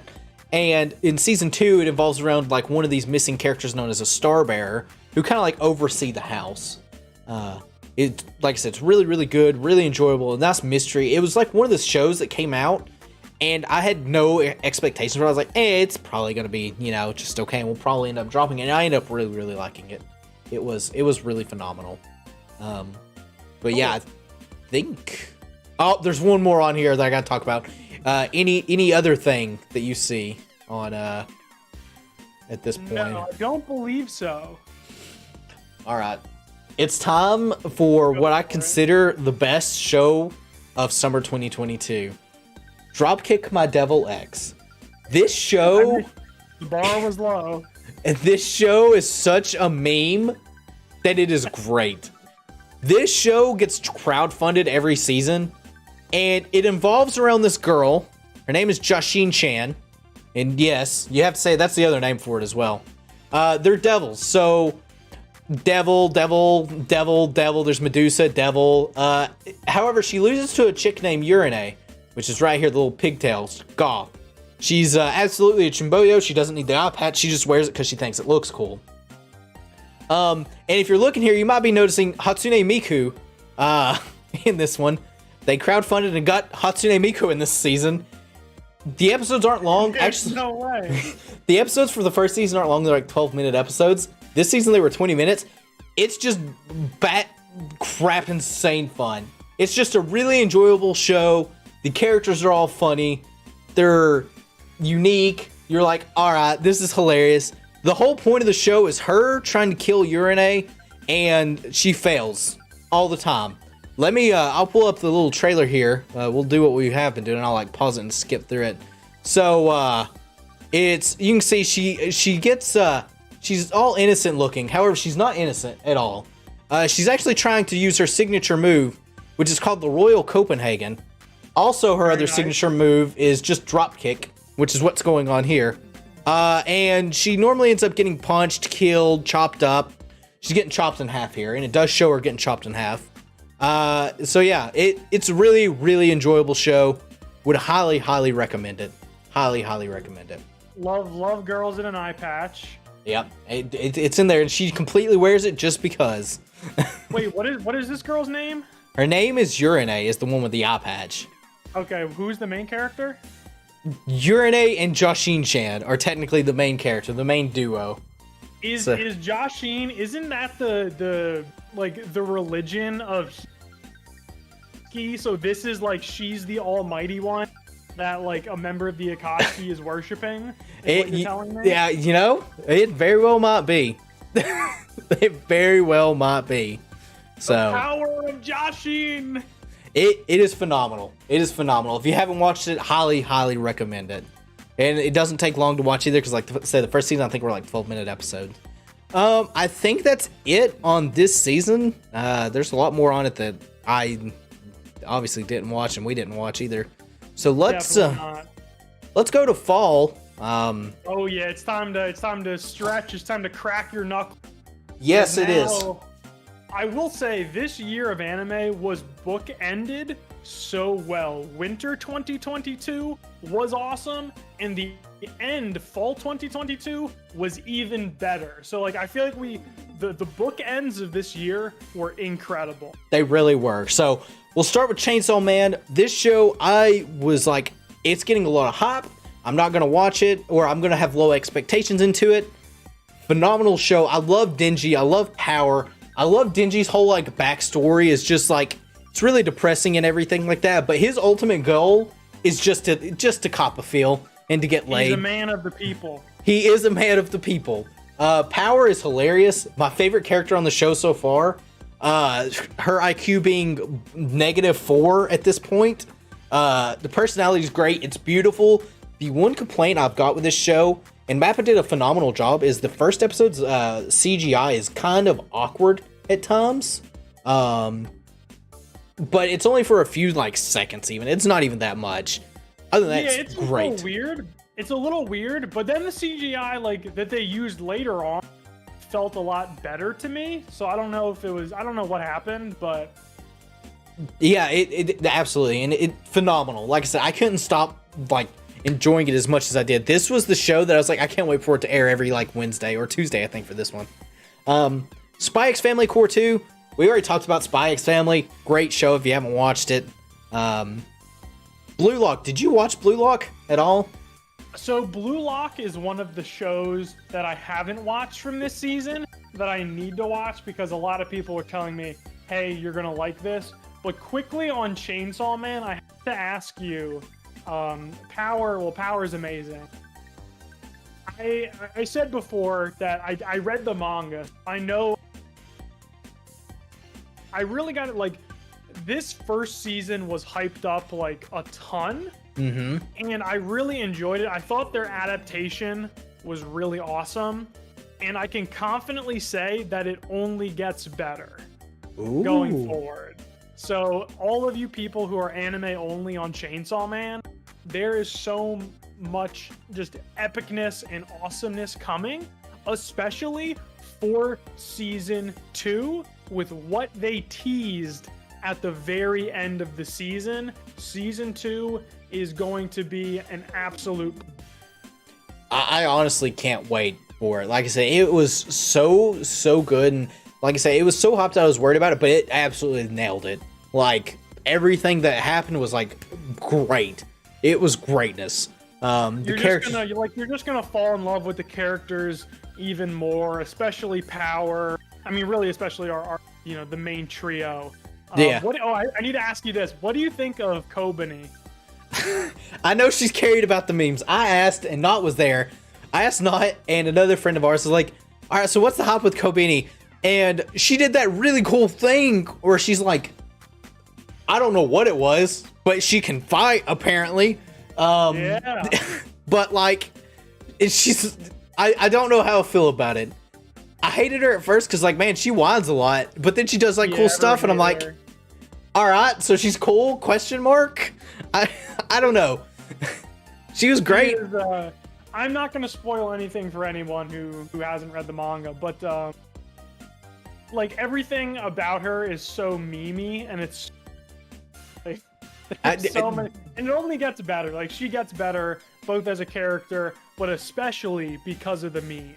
Oh yeah, I can't wait to see it. I know Not teased something about like a car or something at some point in time. Oh my goodness! Oh, you want to talk car? And she's also quite the dancer. Shout out to Not, because I know Not knows what I'm talking about. I've seen dancing memes, and I really don't understand it, but I'm sure I'll get there. So that specific scene, I was reading the manga. I legitimately started laughing out loud. I can't wait to get to it then. Also, this show's got like the best opening of this season by far. I love the opening of this. I feel like we could literally talk like an hour about this opening by. There's a lot to break down in this opening. It's like you could literally spend a solid 45 minutes just the opening. Also, it's just a banger too. It really is. It really is. It makes me even more excited for like the next parts of this show, because like Mappa just knocked it out of the park, and I'm just so hyped for what's next. Absolutely watch Chainsaw Man, or even read it if you want to. I do know. Also, Not brought up a good point. They had a new ending every episode too, which is phenomenal. It was composed by a different person, which is even more phenomenal that they managed to get it was 12 like, people to do it. So cool, and there were actually some really regs I think manga readers would be able to find in some of those endings as well. Oh yeah, made it even sweeter. Yeah, and I know the intro is just a bunch of references to like all the types of things, because apparently the creator's like a big like movie goer, or loves movies, and like you got the Big Lebowski in there and a bunch of other stuff. There's also the choice shot of Power, if you know what I'm talking about. So. Oh yeah. But yeah, that show is great. I can't wait for season 2 on it. I do know people were complaining, or there was like a protest or like some kind of like thing going on to like redo season 1 because they didn't like how Mappa did it. But I thought it did fine, honestly. I think they nailed it. That, and I thought it was the most ridiculous thing I've ever like read and ever seen, because as someone who read the manga, I thought they knocked it out of the park. Like I really did. It was so awesome. So there's one little tiny thing that they didn't change. They just kind of missed. And actually, I'm okay telling this to you because it's not a spoiler. Because like it happened in the manga.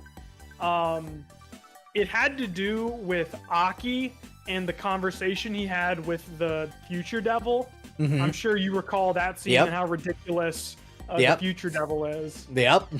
Best dancer known to love. Absolutely. Mirai Psycho, all that good stuff. Yeah. But during that conversation in the manga, they omit, like, they tell you that, and they did say this in the anime, they say that, you know, the past couple people who have made contracts with the Future Devil, like, they've had to really give up a lot of compensation. Yeah. To get the Future Devil's powers, right? It was like, you know, one girl like lost both of her arms or whatever. It was, but like arms and legs or something like that. I'm like, one person like lost their ability to like speak. Like It was their crazy senses. stuff. Yeah. Yeah, like crazy stuff to just be able to have the future devil power.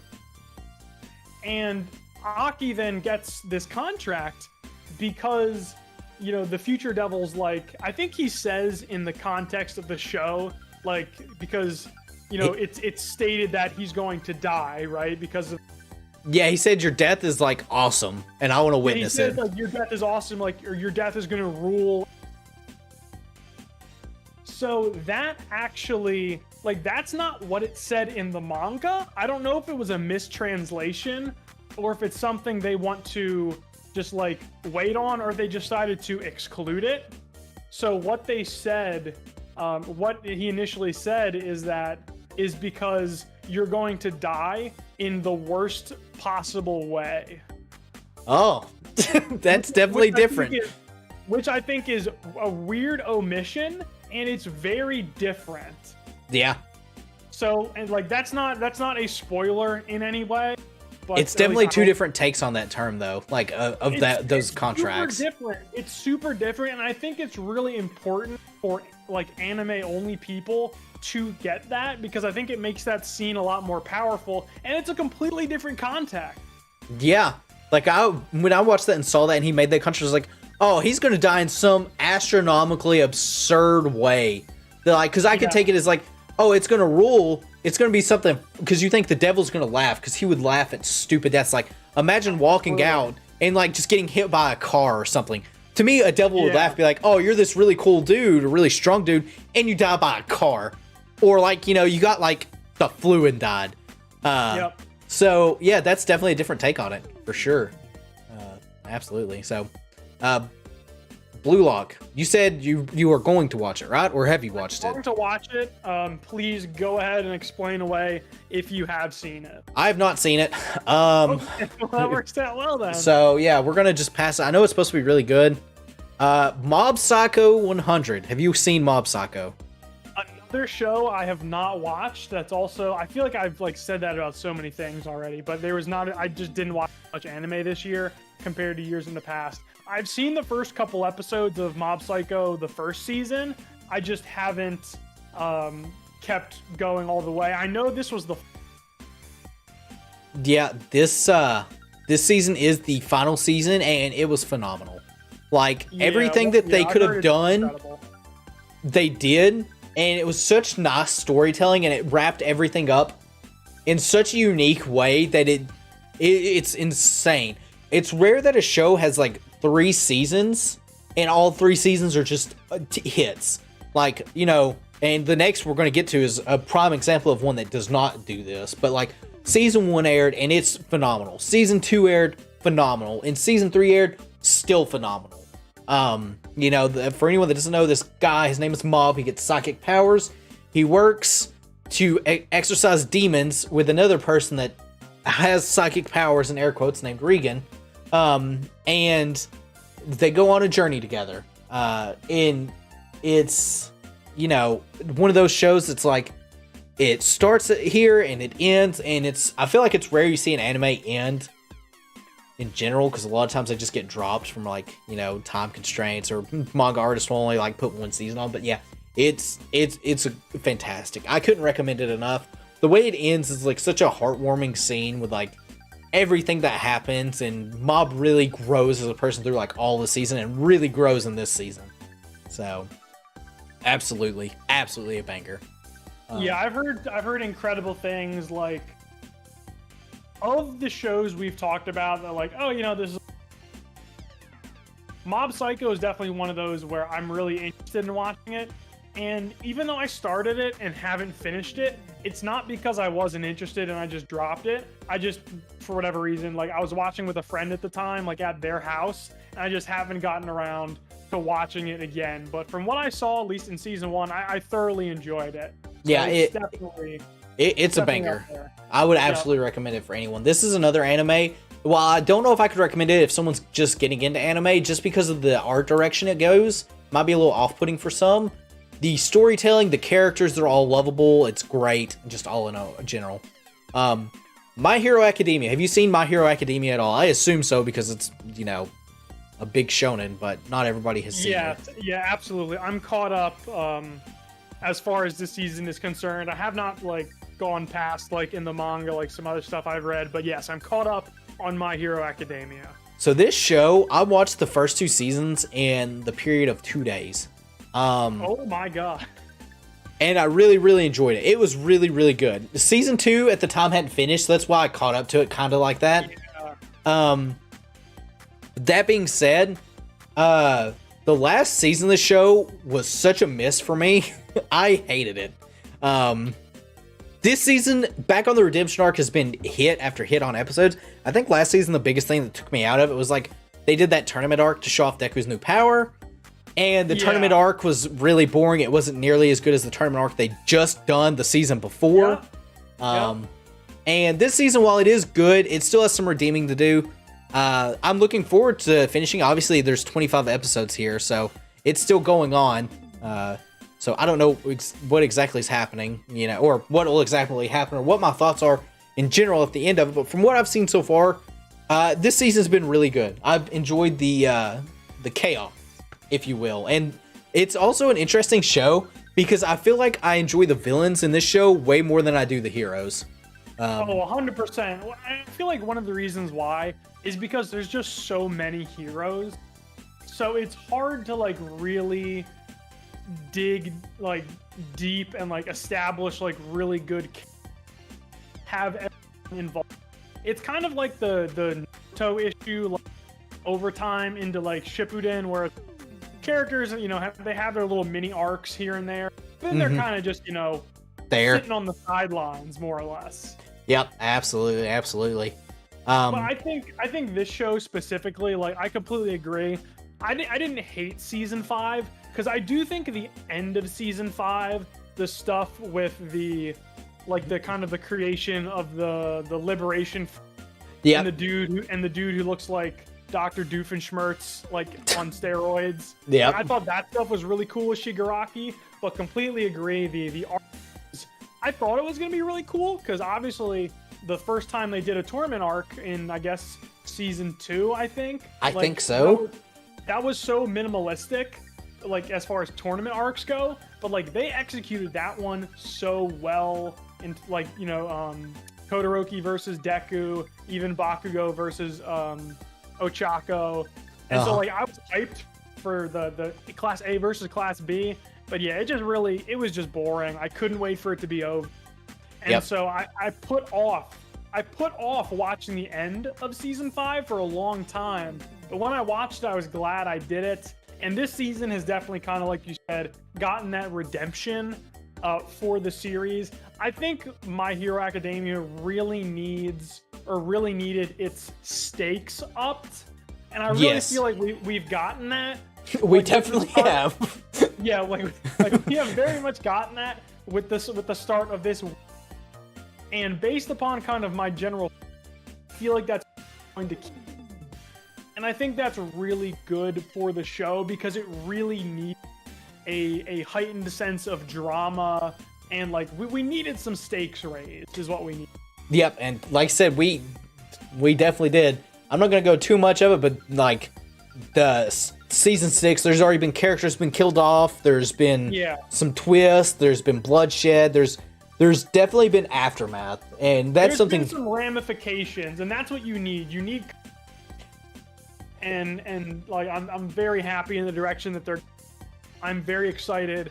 I think the next part of the core starts, like I think the episodes come out Saturday, so so it'll be very fun for sure. Definitely looking forward to it. Yeah, because the episode that just aired was like just the aftermath of everything that was happening. It's like, yeah, that sucks a lot. Absolutely.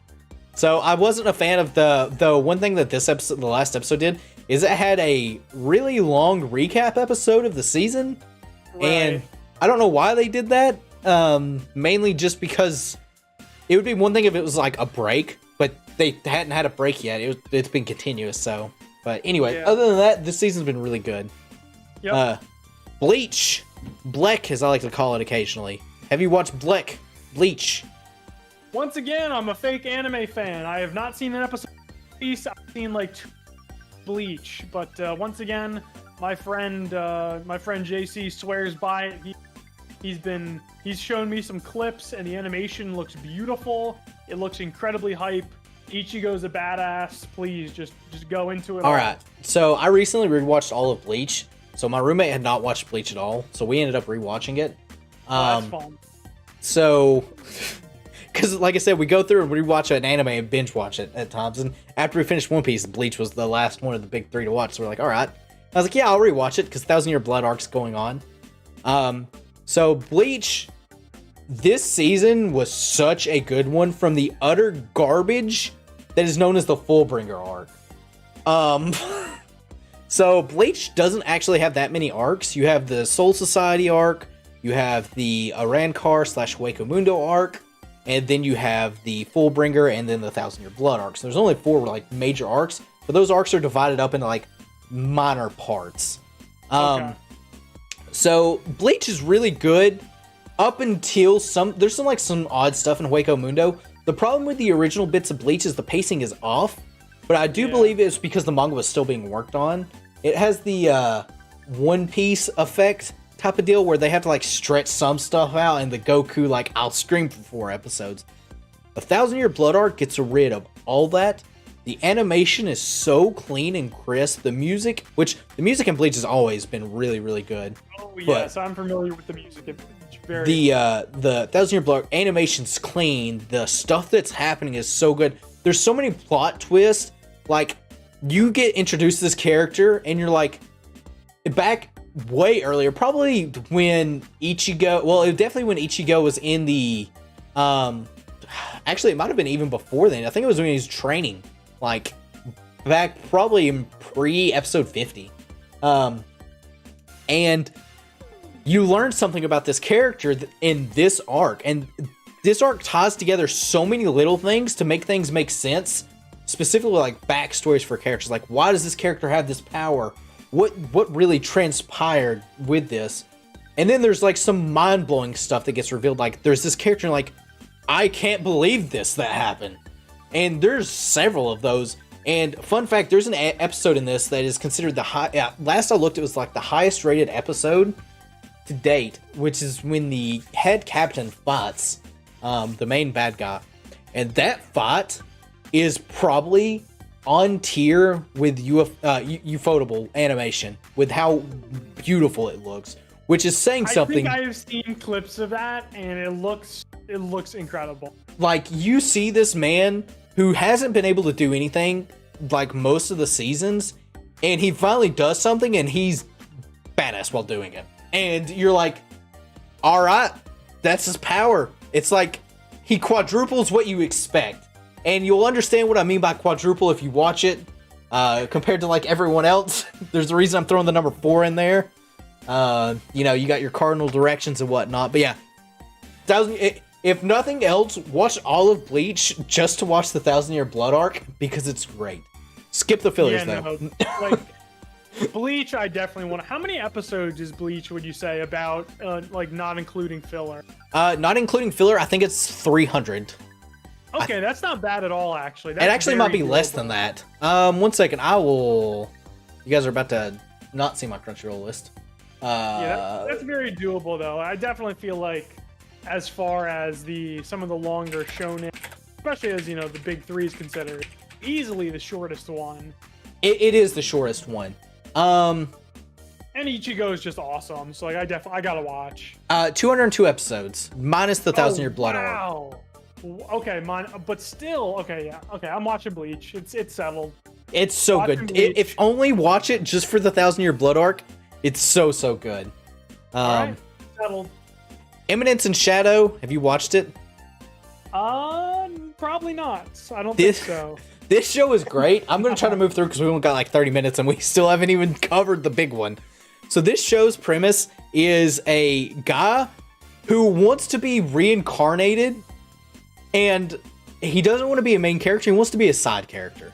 That's his whole point, is looking like a side character. There's a point where he completely gets wrecked on purpose. Actually, there's several points, just to make sure he isn't a main character. It's really, really fun isekai because he does eventually get isekai'd. Of course.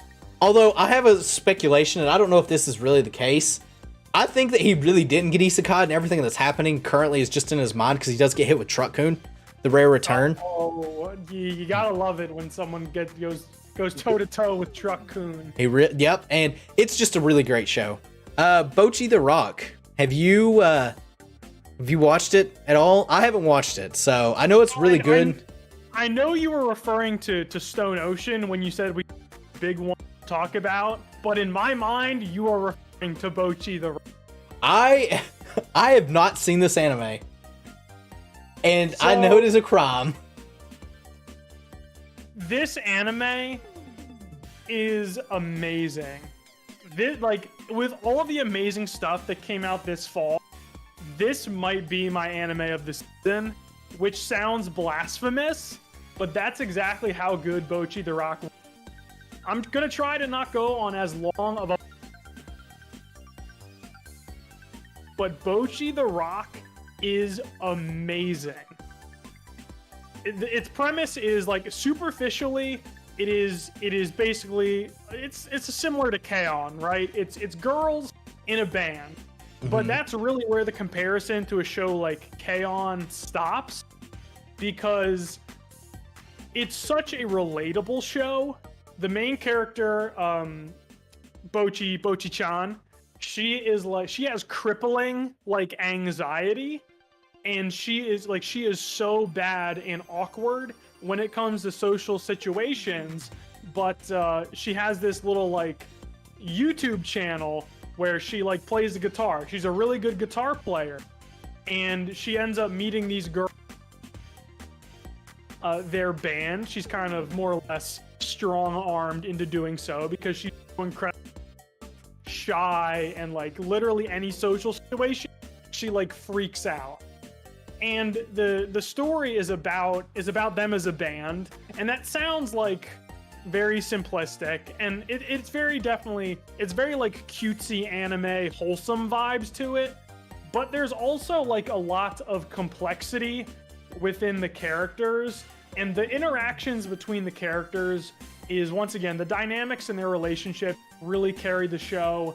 The music in the show is amazing. It's so good, from the music that they play, from the music of the opening, the ending. I also really like the picture they paint in the show of what being a musician is like. Unlike K-On!, I feel like they really do a good job of portraying like what a struggling musician kind of goes through, the realistic aspects of, you know, going into a music store, looking at instruments, like the tiny details and the subtle things, I feel like they really nail. And I feel like it makes the show like very relatable. If you're someone who is a musician who has ever played an instrument, I haven't, but like from what I've heard from people who have, like it feels very relatable. It's very fun, and the animation blew my mind. The animation of this show it's not just like good quality animation like Ufotable. It's because, you know, it's a very cutesy style, but they use like mixed media animation. Like there's like real life footage mixed in, there's like claymation mixed in, there's like all sorts of these crazy animation like properties and like art styles mixed in to the moments throughout the show that really are just unique and nothing like I've ever seen before. And that makes it just a fascinating watch every episode.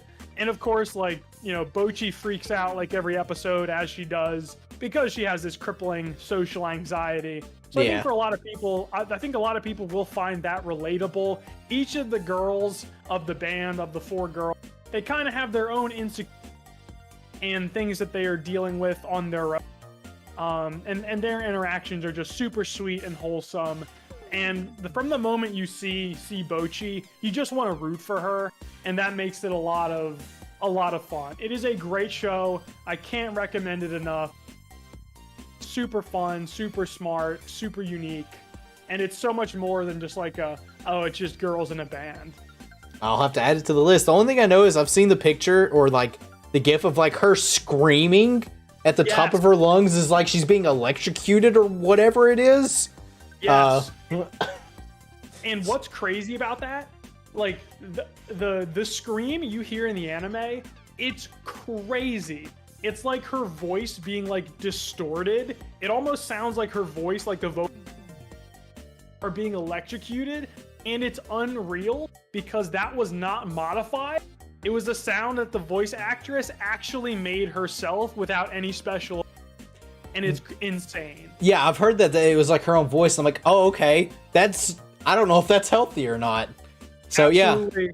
I guess I'm with not Bochi low-key my anime of the year. Oh. If not for Love is War, Bochi I might honestly take the top spot for me, even though I am a little, but Bochi is like, you absolutely have to watch it. It's so much fun, and you'll definitely get some out of it as well. Yeah, I'll definitely mark it. So I guess moving onwards, reincarnated as a sword. Did you watch it? No, I did not. All right, I've watched this. It was better than I thought it was gonna be. It's nothing amazing. Dude dies, gets reincarnated as a sword. There you go. Nice. Yeah, like that's pretty much the premise. This little cat girl, you know, they go on adventures, slay some goblins. It's cute. It's nice. Nothing fancy. She's a little bit of sadistic at times, though. Love that. So, did you watch any of the other thing here, or any of these other four, Ursarai, or More Than Married Couples, or Uzaki? So no, I've seen season 1 of Uzaki. Out of test, I'm not. Maybe one day I will, but that show, man, Uzaki is something else. Yeah, I didn't watch season 1, so I have no interest in season 2. I did watch the show over to the right, though. Shinobi no Itoki. Okay. Don't watch it. It's awful. The first episode kind of gets you hooked, 'cause you're like, it's this ninja type deal. And, like, the last episode was okay. Out of the 12 episodes, there was 2 episodes that were okay. The only reason I stuck with it, because we're like, I mean, surely it's going to get better, right? And it doesn't. It doesn't at all. I feel like it would be an injustice to not mention this. Welcome to Demon School. Did you watch it at all? No, what is that? I don't think I've even heard of it. It's a really popular anime. I have not watched it either. I know a lot of people like it. So I just want to mention it, I guess, even though neither of us have watched it. I've seen something about this anime as well, Akaba Maid War. Apparently it's like a bunch of maids shooting each other. It seems wild. I haven't watched it. I mean, maybe. I haven't watched either of these, Beast Tamers or I'm the Villainess, so I'm taming the final boss. I haven't watched Gundam. I've heard Gundam being really, really good this season, though. Okay. And they do something that they haven't done in a while, and they got rid of the CG for the robots, which is a plus in my Always mind. good when they get rid of bad CG. Yeah, because I know it's had it for a while. Let me know if you've seen any others from this season. Golden Kamuy, I watched season 1. It also had really bad CG, and I dropped it and didn't watch it because I was just not interested in it. I don't know if you've seen it or not. No, I have not. I don't think any of these other I've really seen. Yeah, Pop Team Epic is a meme show that I dropped because I didn't like it as well. Berserk apparently had something. I didn't know that. I did not know that either. I just know that it's probably just CG Berserk, so don't watch it. Probably bad. Yeah, it's probably bad. Yeah, all these I haven't really seen. Oh, I have seen Peter Grill and the Philosopher of Time, Super Extra. This is just hentai. I'll just be honest. It's just pretty much hentai at this point. I should add that. So I should add that to my queue next. Is what? Yeah, just make sure you watch the uncensored version because there is one. Oh my goodness! Oh, I just had a thought. Speaking of which, so this is. God, why do I do this to myself? Have you seen or have you heard like the show that just came out, the My Life as Inukai-san's dog or Yes, I have. I may or may not be adding it, and I'm like, all right, No, this is the please. plot, huh? please add it and please watch the first episode. Oh, and I've then- watched the first episode, and I've watched the first episode uncensored. Oh no! Oh my god, it's only 12 episodes and it's 12 episodes of My Life. We do have a friend that loves that show, yes. Oh my goodness. It's one of those things that's like I really I don't want to watch anymore, but I also kind of do just to see what absurd things It's gonna happen. continue to Yeah, happen. I don't know what that show's gonna do, but sure. Sure. So you know how there's I don't know what you watch. I don't know. I don't think it's probably even on Crunchyroll. Whatever sites or wherever you watch anime. I went Yeah. to the comments and there was a comment that was like, on the website that I watched it on, the only available version was the uncensored one. Nice. So that's how I watched it. Well, And the top comment was, I don't know why anyone would want to watch the censored version after. you know, And it it makes had, sense. 50 likes. It had so many likes. I was like, what are we doing as a system? That being said, have you watched a show called Interspecies Reviewers? Oh, good God. I know. I have not watched it through. I have seen the show or I've seen clips of it. I've never watched it through. It's I don't know what takes the cake. What do you think is better or I guess really worse? Is it Inu-san's dog? Is it Interspecies Reviewers? Or is it Redo of Heal? Boy, in my order of what I like the most in that order is Absolutely. Give it to me. Best of worst. Interspecies Reviewers is my most enjoyable out of those three. I would agree. It's at least fun, funny. Then Redo of Healer, because I do think Redo of Healer is interesting. It kind of falls off, but it's interesting. You know, dude's, dong gets cut off and he heals it back. Then, threatens the girl with a fire iron, whatever those are called. It's something. Dog definitely last. Definitely. As soon as she bit the dog's nose, I was out. I- was like, Me and my all roommate right. saw that and we're like, all right, wait a minute. Wait a minute. It's like two main characters walking through a brothel or something. Yeah, that's exactly what Interspecies Reviewers is, and it's so great. It's insanely good. please stay away from My Life as Inu-san and Redo of Healer. You'll never stay away, please. Yeah, absolutely. Oh Don't boy. let the 12-minute episodes fool you of Inu-san. Yeah, I noticed it was 12 episodes. I was like, all right. I don't think I could do it. 12 Yeah, minutes. yeah, that's what I knew. That's what you meant, but I didn't. I don't think I could do it if it was 20. I don't think I could have done the first episode. If So. you ever watch it, make sure no one is home and your headphone. Even if no one is home, put your headphones in because Lord have mercy. And then turn your volume down. Have your volume on literally the min. Oh boy, yeah, you would have to. So, we have 22 minutes. Should we talk about JoJo? Absolutely, that's what we have to talk about. Because is there anything else? I guess we can wrap up with forward to, but That Road to I mean- Naruto and the Seven Deadly Sins, which I'll be honest, I didn't know this came out this season, but I hated the last few seasons of Actually, I hated every season of Seven Deadly Sins minus the first one. So, yeah. same here. I dropped it after season 2. The animation for the last season was awful. Yeah, I did. Once I saw clips of that, I was like, I'm just. Yeah. Apparently Stone there's Ocean! Yeah, Stone Ocean. We're gonna just go back to Stone Ocean here, because Stone Ocean's good.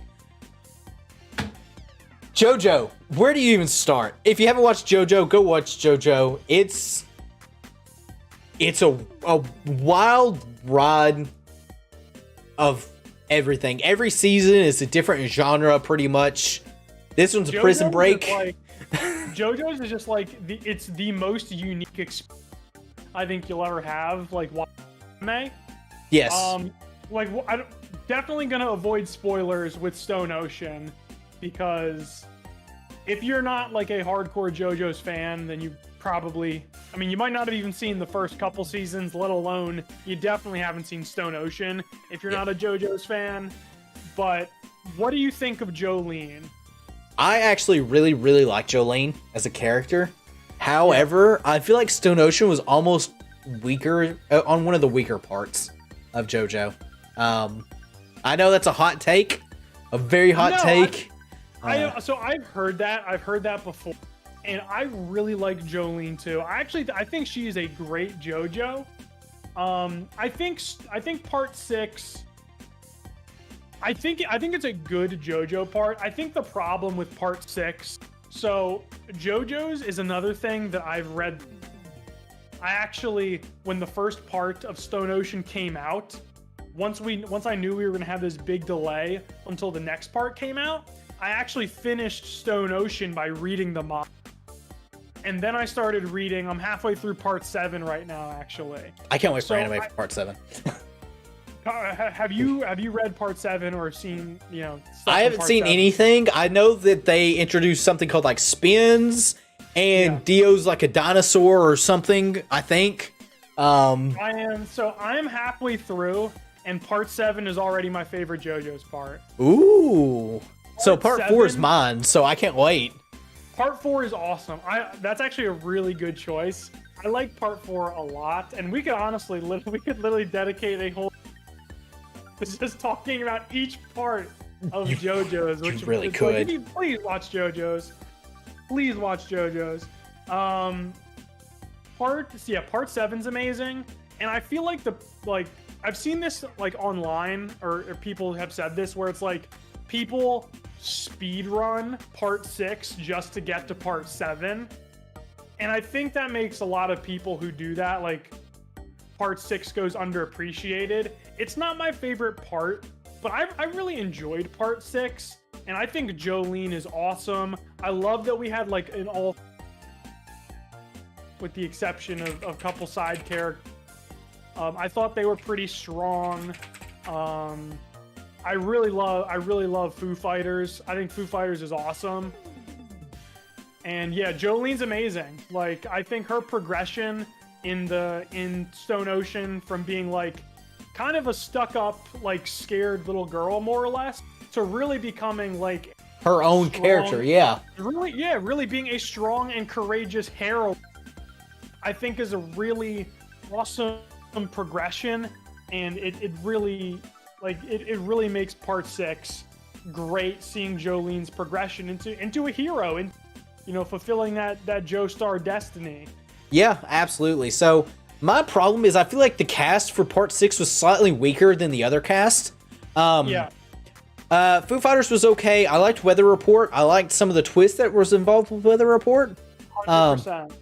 There was some characters that they kind of feel like that I was really confused, and I'm not really 100% sure like how this would be a thing. Right. Dio is portrayed in this, and he acts not like Dio. It's weird because it's like it's young Dio, so it's like, or I guess quote unquote young Dio. Obviously not Dio when he was with Jonathan, but Yeah, it's definitely the hybrid Dio, like from part 1 to part 3. Or I guess part 2 to part 3, I guess is what I should say. So yeah, like there's some stuff there. I feel like honestly the ending kind of fell flat as well for it. For me, I like it, but at the same time I don't like it. I don't know. I'm very mixed about the ending. I liked the ending. I thought the ending was kind of beautiful in its own way. It capped off this. It finished the storyline essentially for it. This story, like this overarching story, I think really well. But I could also see why you'd say that. I think this, the cast of this part really suffers, also because when you have such great casts in parts 3 through 5, literally every part before this, and one of my favorite is honestly part 5. So like going from like great casts in 3, 4, 5 then to the cast we get in part 6, definitely kind of it's definitely a little bit of a fall off. So I think I would agree with you. Like there are a lot of strong side characters in JoJo. I wouldn't say there's any incredibly strong side character in Stone Ocean, even though like I don't hate the side characters in Stone Ocean. Like I like them. I like Weather. I like Anasui actually, and I like Foo Fighters. But I think compared to the likes of the Crusaders and my boy Koichi. Yep. And so like that like Koichi's my freaking boy. He's awesome. And then Bucciarati and His their gang, family. My freaking boy Bucciarati, love him. Lick if So you lie. I get what you're saying with that kind of a drop. Yeah, but I do think it's worth noting that even a bad JoJo is still a phenomenal anime. It's like, Absolutely. that's the thing that really kicks me is like, I can say that this anime is a bad JoJo and it's still like a 9 out of 10 anime. Like, there was still no parts that I was like, all right, let's keep it going. The only thing I really hated was how they divided it up. Like part 1 was so long between part 2, and then part 3, like the final part came out like a few months after. But yeah, it was really weird, very weird with all that stuff. I would disagree in that I don't think it's a bad JoJo's part, even though it's not like, it's not necessarily on par with the other ones. Because to me, a bad JoJo's part is kind of like part 1, where it's just like boring and tough to get through. yeah, But like Jolene really just kind of hard carried part 6. she absolutely did. And I've talked about like my favorite parts, and like they go back and forth, of course, because like I love part 4. I love the music in part 4. I like the characters in part 4. I like the mystery. Like it's so good. But I also my favorite JoJo is actually Joseph. And it's like I like part 2. I like how funny Joseph is. And I like how funny he is in part 3, and I love the cast for part 3 as well. And like every time I go back through it, it's like, all right, which one's my favorite today? Is it part 4? Is it part 2? Is it part 3? Which one of so tough. It feels like it changes like every time you remember something that happened or whatever it is. Like it's all so good. And I also feel like what are your thoughts on Poochie as a villain?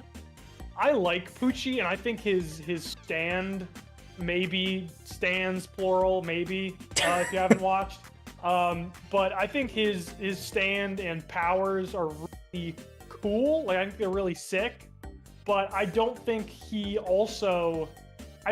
reaches that level of Dio or Kira. I agree. Or those guys. I agree. I think he is a good villain character. Yeah. He does not. He is. I do think he's on the weaker side of it, but he's competing, like I said, with Dio, Kiara, and those characters are like so mind-blowingly good that like, the only character I think I might like him more is Diavolo. And I actually really like Diavolo or Doppio only because of how stupid it was for like the phone meme, where it's like the. And that was actually my ringtone for a while. Was just that.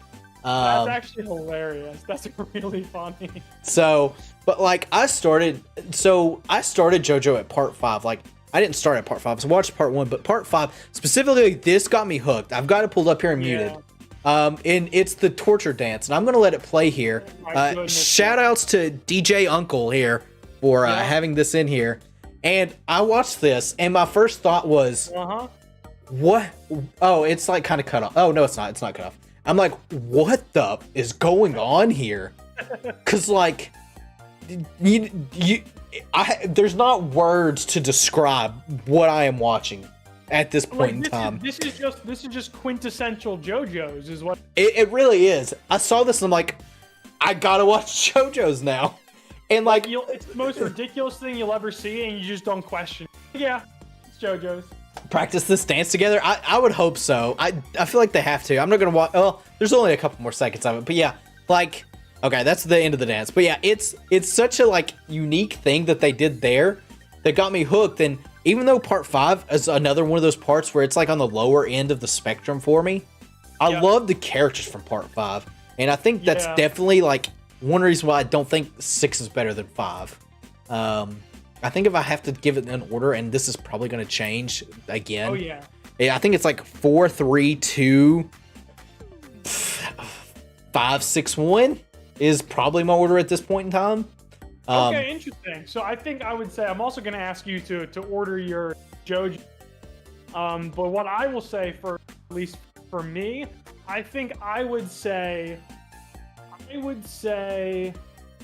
think it's so tough. It really is. I think I also have to go 4. I have to go 4 because that cast, the mystery feel, and Kira is just the best. It really is. 4, 3, 5. Because of the characters, they're my favorite. They might be my favorite group, like as a whole. 4, 3, 5, 2, 6, 1. And I know we both put 1 at the bottom. Even though 1's at the bottom, it really feels like 1 is just to set up stuff for part 3. Yeah, it doesn't even feel like JoJo's. It feels like, because, and I mean, I guess it kind of is. Like, you know, Araki really hadn't kind of figured out his style and how he was gonna like do everything yet. So it feels like just kind of like a proto like JoJo's Bizarre Adventure. Yeah, and even then, like when I was watching it, I still enjoyed it enough, but I also watched the movie part of it. Okay, yeah. So my first watch through of like the movie, it was condensed. Like it was like I think 2 hours, if that, for it. So I didn't have to go through like as much of a slog as like some people did. For sure.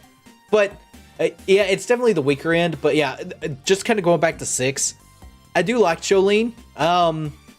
And like I said, I definitely think it's the characters that are kind of there. The villain himself, Pucci, well, I think he's a good villain. Yeah. He doesn't meet up to like what we've seen with like Kiara and Dio, which it's going to be hard to beat those two because they're so well thought out and like planned out characters. But yeah, also we got like 8 minutes here, so I guess we can talk about just our the JoJos and orders. Are we counting Giorno as a JoJo? Yes, I think he's a JoJo. So Joseph, well, also are we counting Joseph and Old Man JoJo as 2 separate JoJos? I think you can just count Joseph as a. It is a little weird because like we see him in different stages. Yeah, we definitely do. Joseph is definitely for me the number 1. I'm with you on that. I think Joseph he's hilarious.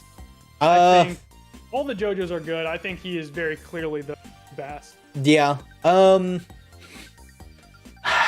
Maybe Jolene next, and then Giorno. I like it. And actually, no, I take that back. All right, Joseph. It's hard. It is hard. So Joseph and probably Jolene, then probably Josuke, honestly. Yeah. Then Giorno, and those two might flip flop, honestly. Then you've got Jonathan, and I think the only one I haven't included is Jotaro. Yeah. And he just doesn't do anything. I do not care for his character at all. I love him just because of just how much of a dick he is, but he doesn't do anything. So it's like, oh. You're right. No, you are correct. But he's just so funny to me. So. Oh man, no, I think that's a good list for sure. I think Jolene is definitely a top 3 JoJo, given her character development and her courage and her attitude. She's awesome. And what I will quickly say is like we said that it's difficult for Poochie and a lot of the side characters to live up the previous, aspects of the other JoJo's because they're such the gold standard. From all the things I've seen in Part 7, Part 7 not only has my favorite character in JoJo's, like favorite main character, but also my favorite villain. Ooh. So I'm just gonna put that out there. That's some hop. Part 7 is incredible. I can't wait to see it. I honestly can't. So, but yeah, that's 2022 anime recap. Absolutely. Is there anything you're looking forward to quickly in 20? Let's take a look here just quickly. I'm sure there is. Yeah. Dr. Stone's good. Of course, Demon Slayer I'm really looking forward to. Konosuba I'm really looking forward. It probably would be Konosuba. Oh yeah. We got the Megumin spinoff, which I think is that season in April. Is the Megumin spinoff. I don't know when season 3 of actual Konosuba comes out. I don't think it's the same season, is it? It might be. I don't know. I think there's a little confusion about because I thought I saw somewhere like for sure it was coming out 2023, but maybe that was the spinoff. Maybe I'm confused. Well, this is just spring, so it might come out in like summer. Jujutsu Kaisen's good. The second half of Bleach I'm really looking forward to. Also, this is really cool artwork. I don't know what this anime is, minus the little lolly here. This kind of looks cool, but that's there's definitely some bangers. So Jujutsu, Bleach, Konosuba, Dr. Stone's a really good one as well. So yeah, what about you? Anything in 2023? Yeah, I wrote down a list. Some of these have overlapped. So Jujutsu Kaisen season, Solo Leveling. I've got that on there too. Apparently, it's really good. Leveling, which my friend has read and he said is really good. Tonikawa season 2, a little romance anime where married. The main character transcends all of romance protagonists because he marries the. I know which one you're talking about too. I think Eden Zero is another one I'm looking forward to. Although it's kind of just like there. Obviously more Spy Family, Vinland Saga season 2. I'm looking forward to. I watched the first episode of that yesterday, I think. Konosuba, obviously anything related, and then I've got 2 movies on here. I'm looking forward to the Black Clover movie. I love me some Black Clover. Same. And then, listen, if you give me any show with like magic in it, and I will eat that up. So I'm a sucker for anything magic. Black Clover's amazing. Can't wait for that movie. And of course, the Love is War movie will be coming out in December, and you better believe I'm gonna watch that like 4 times. I hope I can watch it in theaters, but it might not because I live in a small town. Yeah. But yeah, those are some solid movies for sure. I actually kind of forgot about the Black Clover movie because it's been so long since like the animes aired.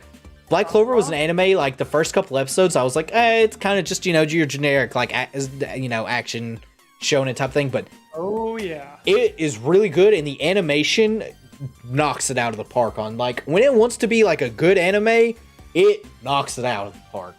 So. It's so funny too because like the animation, like in early Black.